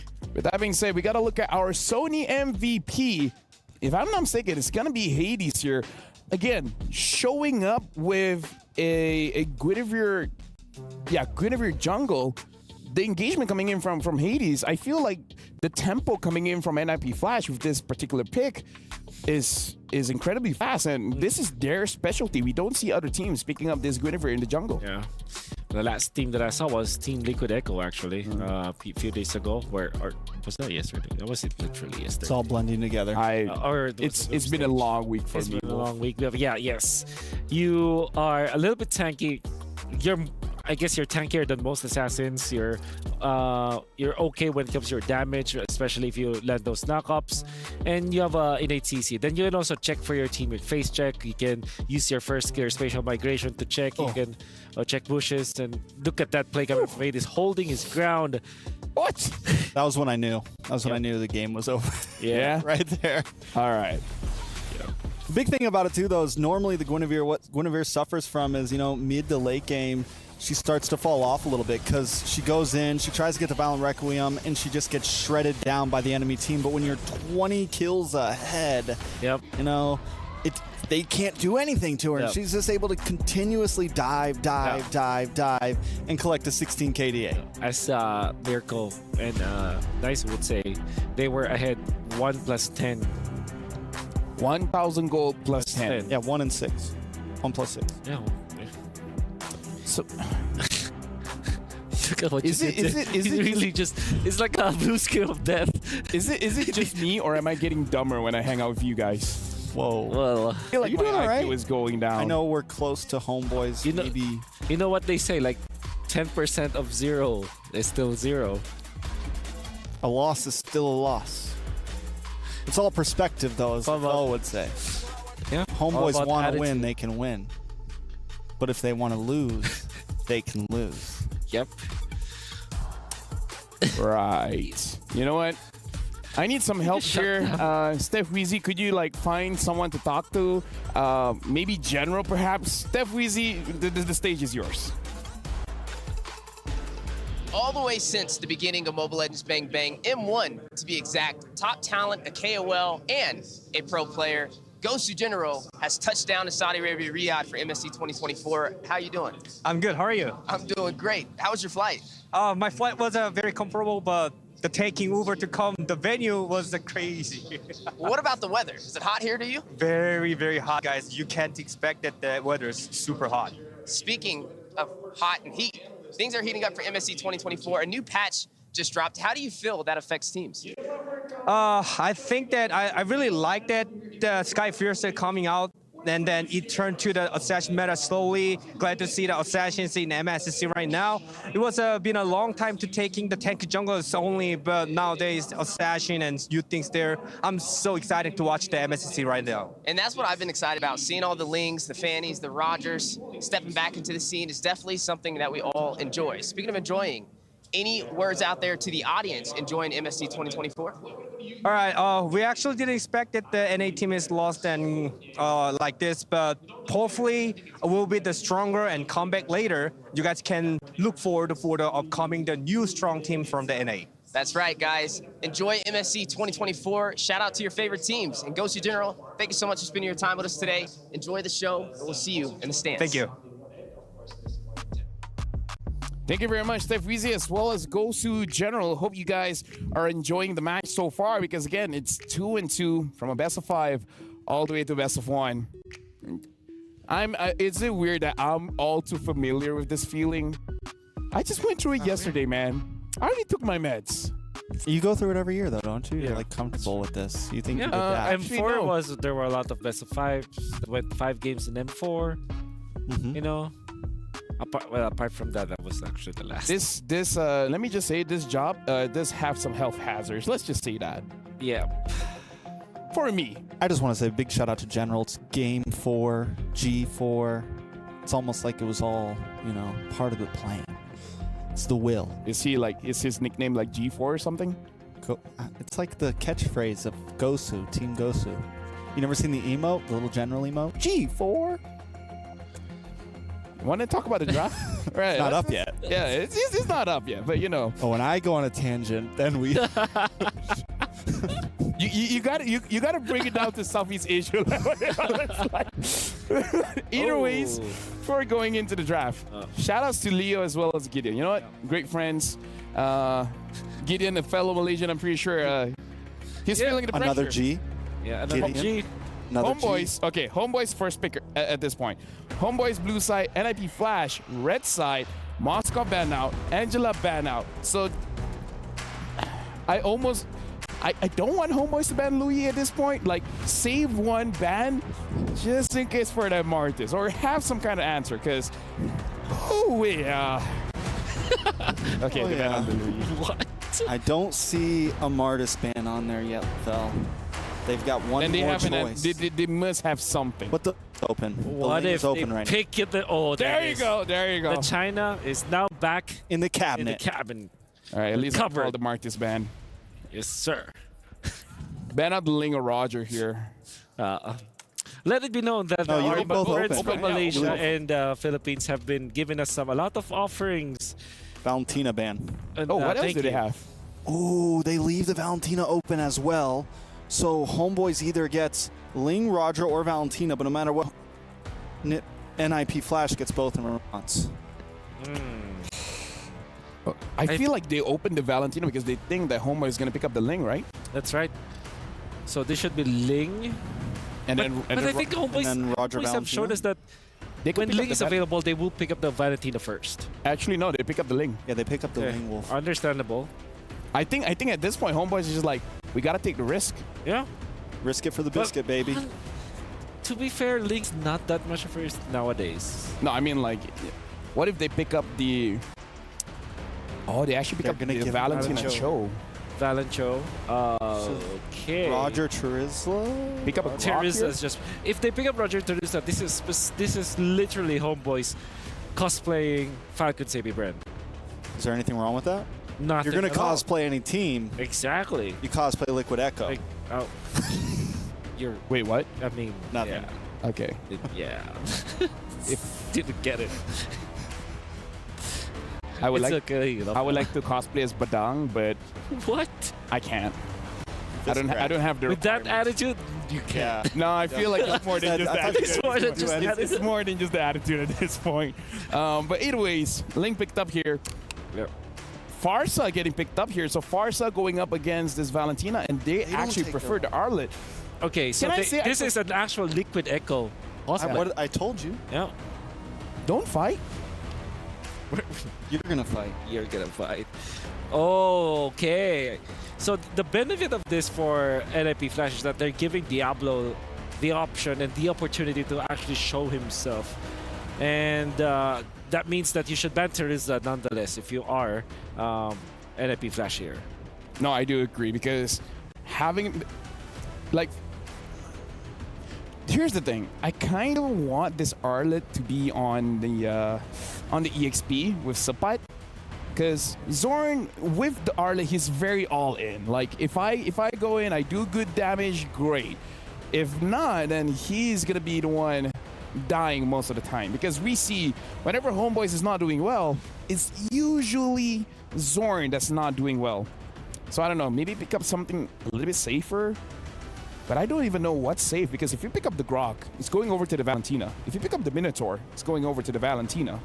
If you pick up the Tigreal, it's going up to the Valentina. Yeah. So honestly, not a lot of good roamers going up against Valentina at this point. To be fair, MP the King told me yesterday or last night where they had to face the Valentina of Suns, where they have 4 big ultimates like Roger ultimate, they have the Gacha ultimate, they have Terizla ultimate, they have a Farsa ultimate, the Vixen ultimate. I mean, it's like options paralysis all over again. Like, you overload the Valentina with so many good ultimates that you will not have the Carry greatest ban. time at And carry what ban. Roger ban from HomeBois? That's an interesting ban. Are they going for a tanky lineup? Huh. Like, are they going for like a Boxia or something? Maybe they are. Or Maybe they are. they pick up the Roger here. Yeah, I And then think HomeBois, what do they have left, right? Nothing but a Claude, really? What about Beatrix? Beatrix is still, we've been talking about it. Yep. Yeah, but I feel like the That's- Claw might be a little bit better going up against the Benedetta. Benedetto, they pick up the Roger. So yeah, we can do. Is Ruby still available? Ruby is Ruby is still available. available, yeah. Maybe Available, Claude Ruby for HomeBois. Yeah, I mean Ruby for the gold lane. Yeah, I was thinking gold in as well. Ooh. And then pick up Terizla as well. Like, you have a ton of stuns to utilize against this composition of NIP Flash. Honestly, I'm all for it. Just put all the weight on Chibi's and Udil's shoulder. Let them carry the game. Yeah. But then again, Edith still looks good for HomeBois. We can put it in the Rome, Arlet EXP, and then get a Claude. I think overall, even when we say there's the okay, Whoa, whoa, whoa, whoa, whoa, whoa, whoa, Join in the whoa, whoa, Claude. whoa, whoa. Okay. Is that a Rome Jawhead? That's a Rome Jawhead, I That's- believe. It's been years. that's for sure. No, Zorn is a catch specialist. So this is go big or go home. And theoretically, can work against the Roger. You want Roger to come to you. You want the dive to happen. For sure. And maybe that's why they haven't been picking up and didn't respond with it. Think about the Jawhead now. His new passive is basically a focusing mark. It grants your team more damage. So more damage on the Ling, more damage on the Farsa, more damage on the Arlip, more damage on the Claude. This is still high risk because if you're using a Jawhead and you don't have a good early game, you're gonna be very, very squishy. NIP Flash finishes up with the Barats. Barats for Barats is gonna be too heavy to throw around, you know, but looks like the Unless he doesn't have his stacks. Yeah. Either ways, this draft is one of the drafts of all time. HomeBois is putting all of it on the line. You win or lose with this Jawhead. With that being said, thank you very much, analysts. I'm throwing over this very interesting draft to our casters. Interesting it is. Man, yesterday we had one of the best series of MSC, and now, according to LaFell, we have one of the best drafts that we have here. Very interesting, he said. Very interesting with the Jawhead pick, but that's going to lead us into it because here it is. It's the final series of the day, the last game, the ultimate opportunity for these teams to advance. A semi-final spot hangs in the balance, their fate on the line, their keys on the line. Will it be NIP Flash or will it be HomeBois? This last match in this amazing best of 5. Oh, this is intense already, man. All the way from the start of the game, just with I think all the way from the draft as well. The fact that Zorn can actually go and leash for Chibi will make it so good for HomeBois in terms of pathing at least. And for JPL, he's no longer going to be able to just stick in the mid lane, clear these waves together with Cortese. You can see those missiles, JPL forced to flicker already. That's the power of Jawhead. It's the damage, my guy. It's the damage. I love that, you know, they already talked about some of this too leading into this. And, you know, Jawhead is, I don't know, it's a throwback pick, really. And, you know, Zorn is a specialist on it, too, because obviously it's going to take a really certain type of player to make this work. You have to be able to lock on the right targets, utilizing just the kit of the Jawhead alone. Because remember, you can also throw your teammates, right? You can inject them to the fight, and that could play a part in this unless, you know, we have those potions being bought. But also for this, part of this is actually the surprising amount of damage that Jawhead can do. And I feel like because, you know, we heard yesterday back when we saw the Zask pick up, we heard that, yeah, it surprised us. It was a pick that necessarily you don't get a lot of time to practice against. Well, maybe the Jawhead can be that for the HomeBois here in this matchup, unless NIP Flash just plays like they did even in the previous game here. Already, JPL going to get poked down a little bit, but no pickup just yet. Turtle is spawning, though. Uh-oh. Up top, the Petrify locking him down. Zorn going to be taken down on the Jawhead. So far, hasn't worked out. Diablo up top, now punishing Sapan, even forcing the Flicker out. Should be able to clear this out, and this will be a whole lot more prio for NIP Flash. With the first Turtle being held down by Hades, Udil is trying desperately to go for a little bit of a, you know, go for that position, but the final blow will be used up by Diablo, trying to zone them away. Will be able to do so right now. Good eye for an eye to counter the Tempest of Blades, and just like that, there isn't going to be anything else HomeBois can do about the Turtle, but they can go for the trade. Great maneuver with the ejector. Diablo getting the pick as well. That's a 1-for-1. Yeah. And a Turtle. And a Turtle going to the hands here for NIP Flash. So, you know, exchanges, and hey, like we saw previously, Diablo's got 2 kills under his belt. We saw what kind of confidence that brings this man to the table. And now that he has the 2 early kills on a Benedetta who is very hyper-aggressive, especially in the hands of a player like Diablo, will be tough to deal with for HomeBois, especially just in the lane alone. It's something you want to deal with. You want to be able to shut it down, and that's exactly why they're putting Zorn up there on that top side. If they can work with that, make possibly a play, that'd be great for HomeBois to get some momentum in their favor. It's nothing too crazy, right? This early in the game, NIP Flash has just garnered themselves a little bit of a lead. But it looks like, too, you know, Diablo knows that they're after him, that they have their eyes set on him, and he's going to get forced out. So good little check there also from Hades to keep Diablo safe. He also has 2 kills on the board, right? So Diablo still It almost seems like it's just deja vu to the last game. He got a double kill in the first minute, this time in the first turtle, so a bit later compared to game number 1, but he's still utilizing the pressure so well. Final blow in the petrified combo on the Sapa straight into the G-Kundo, and Sapa won't be able to flicker out of this one. It's still on cooldown. Zorn ejector, but he's onto the small camp there. Feather airstrike, oh, gets cancelled, Hades! Punishing Udil for popping the Feather airstrike a bit too early. Chibi still able to secure it. Now pops in the Tempest of Blades, picks up the Blades as well, and will be able to disengage, but still, for NIP Flash, they'll take that win. They'll take that for now. Good thing for HomeBois. I think that's always something that's going to happen here, is GB's going to have to secure these purple buffs. It's crucial on this Ling pick. Diablo just picked up the Blade of Hephaestus, so if you thought he did some damage already early on, now paired with Lethal Ignition, it's going to be even more so. GB finally gets the Berserker's Fury here, and Turtle's up. I don't think they can really do anything about it, though. They're not even going to get close enough to NIP Flash here, as it's secured by Hades. Once again, locking down these objectives. It looks like they might try to force something here. Curtiz even holding on to the final slash himself. Oh, they're going to go for nets? Okay. Here's the response. Stoppable Force, dodged away from Way the Dragon, now bringing Zorn back into Curtiz's damage, but it will be a Feather Airstrike that takes him down. Even Vanix, not with the Lycan Pounce, but he will be traded back. Nets, able to get the kill down. It's a 2-for-1 in favor of HomeBois, only losing a 0-1 Jawhead. Yeah, not too bad. Kind of, you know, pretty much worth it at that point. Also puts nets on the board here. And so HomeBois is going to be happy about that trade. Good read from them previously and good response on rotating down. They'll go ahead and work on this turret as Diablo's working there on the top side. Chibi stops him from just capping out the tier 1. Uh-oh. 1v1, Tempest of Blades used up. Diablo final blow and a solo kill. Chibi still able to dodge away. Zorn, unstoppable force. Oh, Diablo! Still able to get him down. But it's a shutdown for Chibi, it seems there. No, it was Zorn that picked it up. So still, it's a bounty picked up now in the bottom lane. JP with the G-Kundo. Vanix gonna go for it with the help of the Way to Dragon. Nets taken out in the bottom lane as the Feather Airstrike will be popped in by Udil, and JPL will just walk out of every single shot. Okay, I don't think they want to. Yeah, okay. Yeah, I was waiting for the final slash possibly to use, but they don't have enough backup, especially after the Feathered Airstrike was used. But man, if this hasn't been the picture of the series, what is? Look at this play right here. Chibi able to survive for the most part, but here comes a Zorn. Great from Diablo too. If he's like, you know what? That was an anime moment, bro. Yeah, it was, man. It's like, if I'm going down, I'm taking you with me.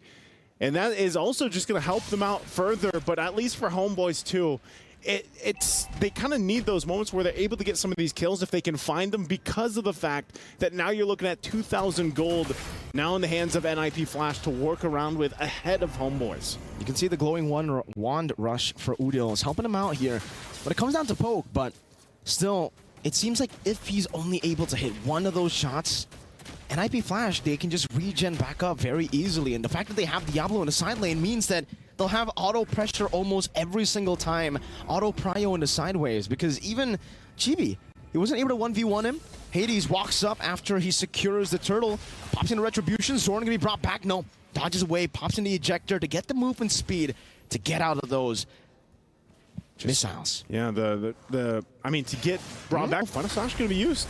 Right into the Feather Airstrike, but Detzer's Welcome gets used up as well. Zorn still with the Unstoppable Force and the ejector bringing him back. Hades will be taken down. JP with Way to Dragon now straight into the final blow, locking him down. Subpot taken out 1-for-1. Roam.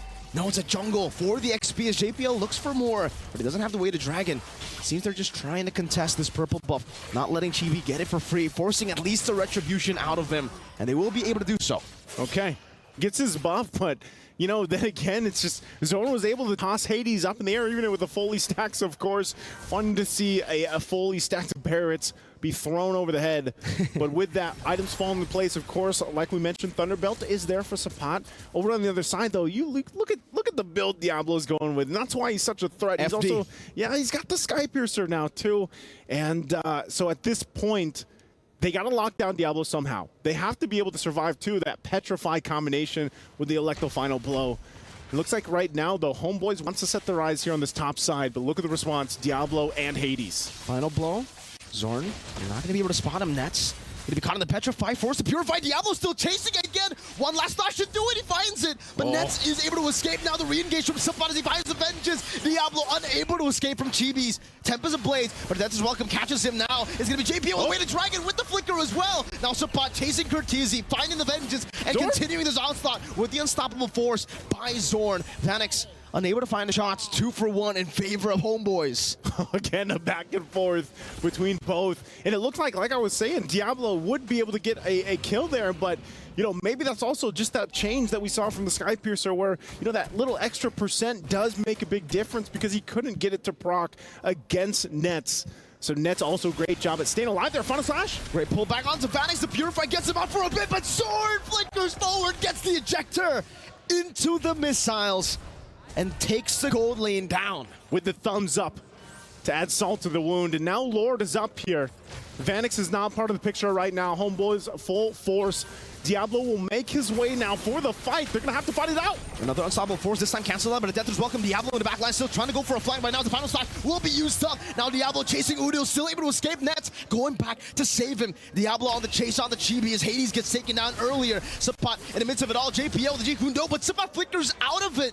And HomeBois again win out in these small trades. HomeBois will go ahead and get a minor win for that, but ultimately NIP Flash just wanted to stop them from securing the Lord, and they did that. Skypiercer also picked up now for Chibi, has the Haas Claws with it. They still go ahead and start this Lord. I'm not sure if NIP Flash has anything they can do just yet. Ultimates are online. Hades just got up, and they're just gonna have to watch it taken down. Final slash used from Sapot, but nothing comes of it. So now they find themselves at this shift in this game at 10 minutes in. Lord will go ahead and spawn up, and their eyes are going to be set on these turrets. Again, they don't have any turrets down. HomeBois is yet to get the space they want to work around with. And this, once they get these tier 1s down, it is going to be playing a big part here. Damage dealt, though, of course. Udil already at the top of it. Feathered Airstrike going to be playing a massive part of that. And right now, too, Curtizi holding on to his own final slash. Sapot going to be chunked down. Vanix can go for the execute there with the Lycan Pounce. Meanwhile, up top, that's a good death to his welcome on the Zorn. He's going to be caught all alone, isolated from the rest of the team.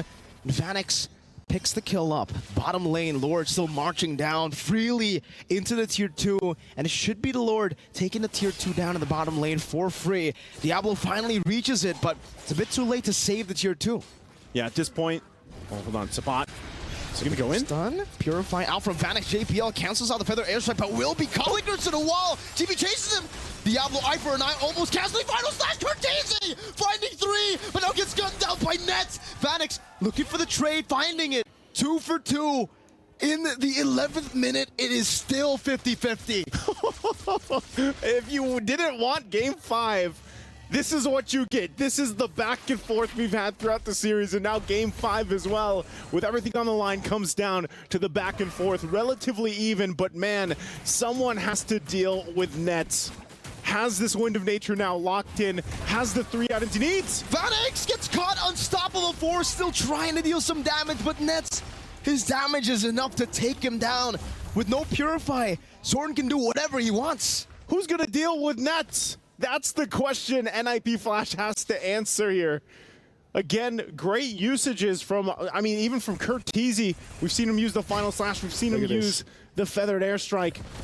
But Zorn, he's going to do what he does best. He's going to start taunting NIP Flash, putting them in a situation where they might make a misstep here. You know, they got, what, 4 turrets based off that whole exchange from that first Lord. And that's enough to allow Chibi now to roam around, to put some pressure on these side lanes, get attention like he's doing here. Ooh. And that was close because, yeah, Hades was charging up. Purple's going to be up now, 30 seconds away from this Lord. Let's take a look at the quick items here. Yeah, let's take a look at it. Malefic Roar, actually, from Diablo. Usually you expect a BOD if he gets the ball rolling at the start of the game. This time he goes for a bit more of a safer build with the Malefic Roar.